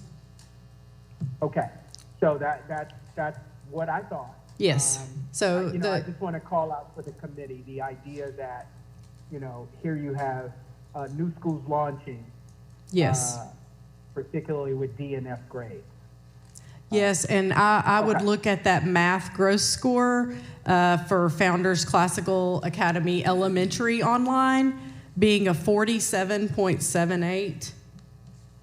And then we just approved another school for Founders. Yes, and it's my understanding, right, when we look at growth scores, you've mentioned this, the idea of an 80 on a growth score indicates that a student has made what would be considered typical progress. So above that is, how would you explain it? So, sir, I would say that if a school has an 80, then that means the average student at that school is meeting the growth expectation. If the score is above 80, then that means the average student at that school is exceeding the growth expectation for that year. And then my last question on Classical Academy, especially the elementary online math growth score. Mm-hmm. I have never seen, and I don't live this day to day, but I have never seen a growth score at a 47. Is that something that you've seen before? I would agree with you. Okay, thank you. Yes, sir. Thank you. Absolutely. So this may not be the time to ask, but maybe later, but being new to charter, what opportunity is there to either support this school or monitor in some way? I mean, how do you can't just let that go. Like, Well, what's that? also, I would also look at the enrollment at that school. There's 4 kids that we're running accountability on. Oh, That's Isn't that interesting? Yes, I did Yes, not see so that makes a difference That- too. that- But, That's I mean, interesting. to your question, we can always call in a charter school and actually have them report out and give us more contextual information for what's going on in their school and why we're seeing the scores that we're seeing.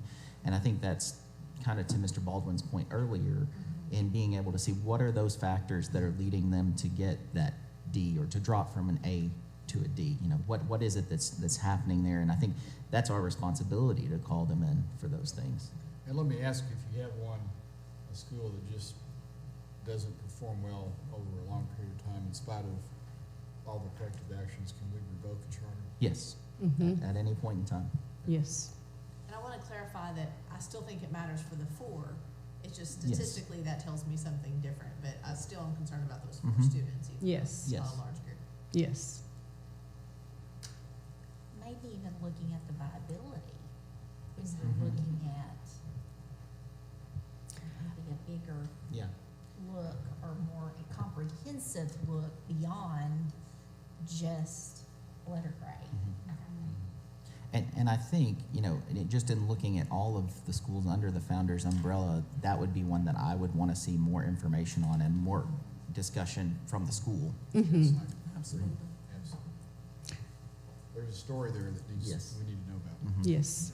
Well, from an accountability standpoint, a K-12 with being rated on the high school grade span might be more advantageous for that district Mhm. with 20 kids. Are there other districts that we have questions about? I was wondering about the Friendship Academy in Little Rock Elementary. Sure. That's the next one. Friendship Academy Elementary, going from the C to the F. Mhm. Yes, so again, a low ELA gross score there. And of course, the Southeast Pine Bluff did not have a letter grade in 2022, starting off with a D. And a very low ELA gross score there as well. The elementary dropped 13.36 points in overall ESSA, which is why they had that start decline. And, you know, it could have to do with the fact that their ELA gross score is very low. That could have a lot to do with it. If the growth in ELA is low, I would imagine the achievement in ELA is low as well. I think that, and they have 3.12 points to get to the D. What's concerning also for me is that the Little Rock Middle School has 8 points to get to the C level. Is there any point where the variations of scores, decline of scores, triggers an automatic response? You know, so you were here and now you're there, and there's such a decrease that, you know, the alarms go off, you know, it's either orange light or red light or something. Do you want to talk about the levels of support? So we do have 5 levels of support here in Arkansas. They range from general to intensive. I believe, do you know what level of support Friendship is in? That is information I did not include in this report, but we can get that to you. But level 3 coordinated support is if they have between 40 and 50% in need of support for reading. Level 4 would be directed support, which that would be where they have 50% or more in need of support for reading. And level 5 would be intensive support, and that is where they're taken over and by the board. We only have 4 districts in the state that are in intensive support right now. When you provide intensive support, have you seen improvement in schools? Yeah, I mean, yes, we've seen improvement even with level 3 or level 4 support, especially when it's an ELA issue. And I've been trying to watch personally, even when they're in level 2, which a lot of these schools are in level 2 support. That's collaborative support, which means they've been identified federally for either comprehensive or targeted support. Who does the support? Is there a staff? attendance people? Carol Herringer is the one doing the support, and then 1003 support comes from Dr. Jenny Stroud. Okay. Are they staffed sufficiently to? At Can this you, point in time, I don't know that I can really answer that question, because I don't know who's actually performing those duties at this point in time. Yeah. But maybe, Ms. Newton, to your point is, what's a mechanism in place that we would want to review, possibly? Or come back and we just look at where they are? Like what we talked about earlier with West Memphis, what's that? When's a good time for us to look, or what's that indication or a red light that says, let's take a look and just see? I think a lot of that goes back to the first slide I showed with the timeline around reporting. I mean, you have to check in, like we're giving you different data points at different times. Just like with West Memphis, the data that just came out, you know, we're giving you 2024 graduation rate information right now. Like, we already know what the grad rate's gonna be that goes into the 2024 ESSA. It was released last Friday when we released the report card. So if you know what data you're supposed to be looking at, and you stay on top of that data as it's released, you can start to be more proactive at tracking your subgroups, your schools, your district, but you just got to know what the right data is and how to track it. And I would say too, you know, this review right now, this kind of broad overview can then trigger us to come back later. We did that last year when we had our review of data in November, and then we came back in February with more data. So that is an option as well. If we have specific districts we want to have come back and report out for us. I think last time we really only reported out on letter grades and ESSA scores, but I think to Mr. Baldwin's point earlier, if they were able to provide some of that progress towards their SMART goals, I think that would be contextual information that would be good for us to know. Yeah. Yes. So. And I'll help provide whatever data I can as long as I know what you need. Yeah, and I think them being here too would be a good thing, because I think last time we did it, you and I did the report, and we basically stood up and just gave the data information, but we didn't have any contextual information. And so I think that extra dimension would be a good piece to have for us to look at. I think since we have the full report now, I think it's good for us to then step back and say, which of these charters do we think need to come in February, and have us, you know, do a deeper dive. Tiffany, can you speak to, and I could do a report and figure it out myself, but you may know this offhand. Sure. Because I'm like looking at the school letter grade distribution on the ADE data center. And I'm wondering if you know offhand, since like 43 of the charters are D or F schools, do you know what percent of the charters are D or F schools compared to what percent of non-charters are D or F schools? No, but I can definitely run that report for you. Okay, it'd probably Dr. be faster Moore. if you do it than if I. For download sure. the Excel I've already file. got all the data, and I thought about making that graph, but we were giving y'all so much, I didn't know exactly what you wanted. Yeah, I So would like to compare that, just. I would love to come back and present that for you, Dr. Moore. You know, that's usually the question that I have is, how are the charters performing to their comparable peers? Because the intent is that the charter is supposed to be able to, you know, build a better mousetrap for Yes. this process. And so that's what we should be able to see. So that's why I would like to be able to see, because sometimes you have to kind of think about the demographics they're pulling from, and so what are their outcomes comparable, so that would be helpful. Yeah. Yeah, and to add to that, so like, yes, I want to see the state level, but to your point, sort of like how West Memphis showed the surrounding schools with similar demographics, that's very good to compare. So I did try to add some of those comparisons in my report. So as you can see, like, these are the friendship schools that I have the arrows pointing to. And then I have like Pine Bluff schools in here and Little Rock schools to compare. And the funky little red lines, I compared to the 2022 fifth percentile cuts. because to me that's important. Are you above that line or are you below that line? Because if you're below that line, that means you are identified for comprehensive support as opposed to the state average, because I need to know whether you are the bottom 5% of schools or not. So that red line does indicate bottom 5%, not state average.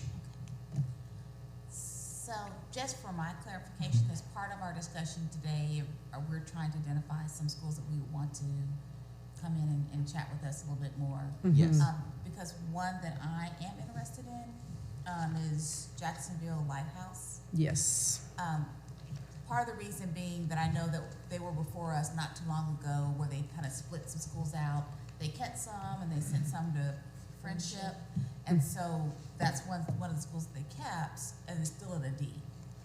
So I would want to kind of get some idea of where do they feel like they are on being able to address that. Yeah, and their high school doesn't look like, it looks like it's faring pretty well as far as growth concerns. My bigger concerns would be with that elementary, just because the growth scores are considerably low there. And that's creating a feeder pattern where eventually those kids are gonna feed up to that high school and not be prepared.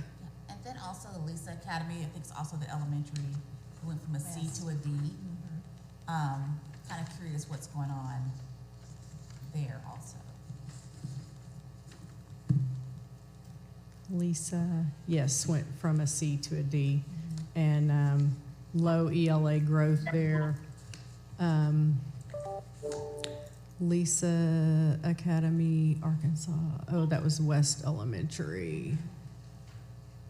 And so they had a slight decline, but if you look on this rebound, Dr. Wright McMurray, they must have been barely holding on to a C because they only dropped 0.61 points. So I really like the rebound rates because it goes further to tell that story. The C and D, if you're on that verge, you could have lost maybe 1/10 of a point and lost an entire letter grade, but really didn't move your ESSA score that much. So they only need that 0.6 to get their C back. Okay. So not as big of a concern there as with a school that needs, 4 points to get their letter grade back. So with even the slightest modifications there, I feel pretty confident they'll get their letter grade back to where they need it to be.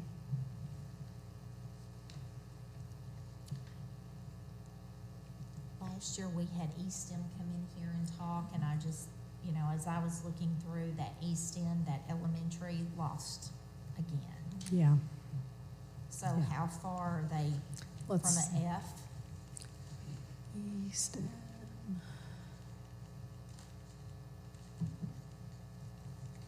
So ESTEM, the bigger concern there looks to be math, and ESTEM East Village. And I remember ESTEM East Village, they had been one of our schools on the move in the past because of their high growth scores. Lost just a minimal point, but they are, over time, they've lost quite a bit. And so they are 3.24 points away from a C. What about just the elementary? And the elementary is 2.13 points away from a C. Okay. So work to do there. But they've lost points over a longitudinal time space, not just within the past year. So it's more of a pandemic overall rebound rate, not just within 22, 23. They're trying to catch back up. Okay, that's what I wanted, that's Yeah. what I needed you to say. Yes, ma'am. Is there any way to see or run a report that indicates D and F schools that are not only current but historical, right? So even before the pandemic, Yes, are there schools? I'd be interested in knowing if there have been schools over the last 5 to 7 years that have been consistently D and F schools before the pandemic and even after. Yes, how far would you like me to go back, sir? I would think, you know, I would think 2 years before. So 2017? Yeah, let's do 2017. 2017. I was thinking 18, but 2017, I'd be interested in seeing. Yes, sir. As long as I know what you want, I can run it. Okay. Yes, 2017.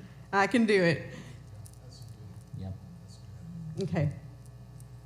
You writing all this down, Jeffrey? Okay.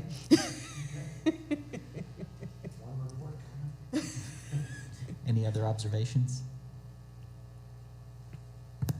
I just want to say thank you, guys. I know it's hard to take stuff and put it in something that we can understand, and I think y'all did a good job. Thank you, Mr. Baldwin. I appreciate that. Yeah. Well, we're here to serve you, so, and help the schools to do better. Any other questions from the panel? I guess just in your observation, is there any school that we didn't discuss that you would like to bring forward for us to take a peek at? Thank you for that question. Yes, there is. Okay. I would like to highlight some of the growth that's going on in the Delta. I think that KIPP has made some progress, even though that they are still on one of our lists. They do have some pretty good growth scores going on, and they have moved one of their schools from a D to a C. Let's see. I gotta sing my alphabet song. So they've moved one of their schools from an F to a D, and one from a D to a C. And I've gone up to KIPP a few times and worked with their leadership group, trying to help them understand our accountability system, and I believe that is paying off for KIPP. I love seeing all the green around their growth scores, because that means that those schools are scoring at least an 80 or above. So for the majority of their schools, they are showing improvement there. And then their rebound, they've got a few places where they have a positive rebound, or they have less than 2 points to achieve their next letter grade, which is showing progress and promise for me that they will get there. And they do have a little ways to go, but they are showing some positive movement. So I think that they were in a similar boat last year where they had made some positive movement. So they were one of the ones, especially in that area of the state, where I thought might want to be highlighted. And they were showing that trend last year as well. Yeah, yeah. Any Jeffrey? other thoughts? Did you have any? I'm sorry. Go ahead. So I guess on the other side of the coin, when we have schools that we feel that are doing really good jobs, is it possible for us to give them that opportunity to come in to share what they have been doing? Yeah. I think that helps us to be able to understand for me, when I'm listening to others, to come in to maybe provide recommendations or to know what direction other folks should be going in, instead of just always bringing in some of our challenges. Can we bring in like a KIPP Delta that has done some good work? Oh, Yeah, we can for definitely sure. do that. Taking notes, Ms. Summons? And I'll just throw out there that me and my team will be glad to work with any school that needs the help, because a lot of it is understanding what components make up our accountability system and where to focus the work. It should be about the achievement and growth of students, and when schools get distracted away from that, that's what tends to lead them in directions that maybe they shouldn't go in. But when it's all about the teaching and learning of children, that's what helps schools grow. Any other thoughts? So, Okay. as these schools are coming in, are we providing them any guidance on what they should be coming with, so that they'll know what they need to be coming to share with us, so that we can get a better sense of what's going on? So if we're calling particular schools in, Okay. we would provide them with specific guidance. So we would gather that guidance and we can filter that through Ms. Summons. Okay. and she can make sure that they have that information in any presentation that they provide. Okay. Mhm. We do also, we do interview the top, this year we have 6 featured schools that scored particularly high. They were all public schools, but we do interview them for things like practices, best practices, initiatives, any programs they may be running, and then put that on our website, on the web page for Schools on the Move, so that we can share that information out as a learning kind of lesson for other schools. So maybe we can do that with more charters. Because like I said, I would love to hear the good Yeah. stories also and give them an opportunity to be recognized instead of just always calling folks in when we have a concern, also calling some of those that are doing some great work. And thank you for actually putting those on the presentation so we could see those schools on the move. Absolutely. And, you know, like Mr. Bragg was saying, you know, the 41 was at the lowest growth score you ever seen. Well, the highest growth score I've ever seen was a 91.43, and that happened at Pottsville Elementary. And so that was one of the schools that we interviewed. So, you know, I'm from Hot Springs, and they always say that we have the best water in Arkansas, but we might all want to start drinking the water in Pottsville instead. So since this is on the action agenda, and we would like to have some schools come in February, do I have any discussion or a motion surrounding which schools and whether or not we would like them to come in January?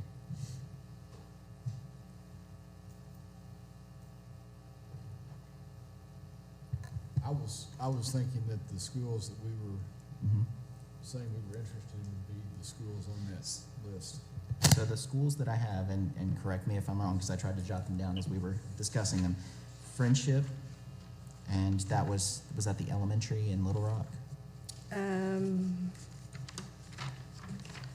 The Friendship, it was the Friendship, Little Rock Elementary, Mm-hmm. and I think maybe the Southeast Pine Bluff that had no letter grade in 2022, starting out with a D, had particularly low growth scores. And then we had Jacksonville Lighthouse. Founders. Yes, And it was the elementary. it was the elementary. Yes, the high school was doing a little better than the elementary there. And then Founders, we had a couple there. The online elementary, Yeah. Founders also has an elementary in West Little Rock. yes, Yeah, and I believe that's one of the ones we were wanting to look at. yes. West Little Rock. And then And East. the West Little Rock, I guess it's a high school or a middle school. It went from a C to a D. Okay. And then East M. I don't know that we, oh, yes, we did. Because we talked about the longitudinal drop. Yes.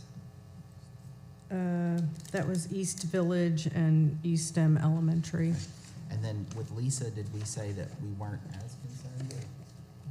Well, I had asked about Lisa because they went from a C to a D, but I think then the explanation was that they lost just like maybe tenths of a point. And then Yeah, it was bumped them down. .61, Okay. less than a point. So are you still interested in maybe hearing from them? I would be. Okay. Yeah. Okay, so the motion is for us to look at the schools we just named, and then we will provide you with feedback surrounding what we want the reporting to look like from them. So we'll provide that to Ms. Summons, and that will happen through a report that takes place in February. Does that sound good, Mr. Baldwin? That sounds good. All right, do I have a second? Second. Okay, all those in favor? Aye. Any opposed? Aye. Was that in opposition or was that in That was an favor? aye. Okay, just making sure because it came in right as I said the other.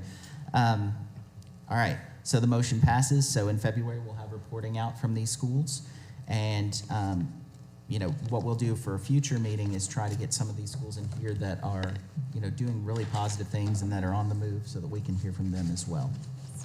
All right, sounds good. Were there any questions about district conversion charters? We're okay with there.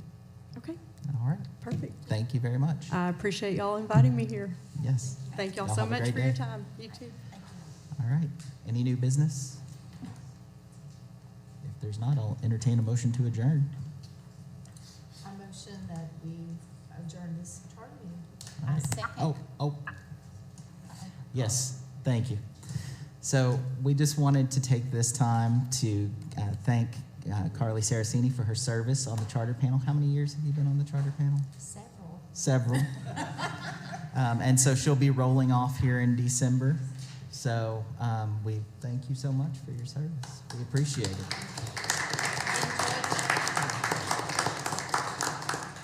All right.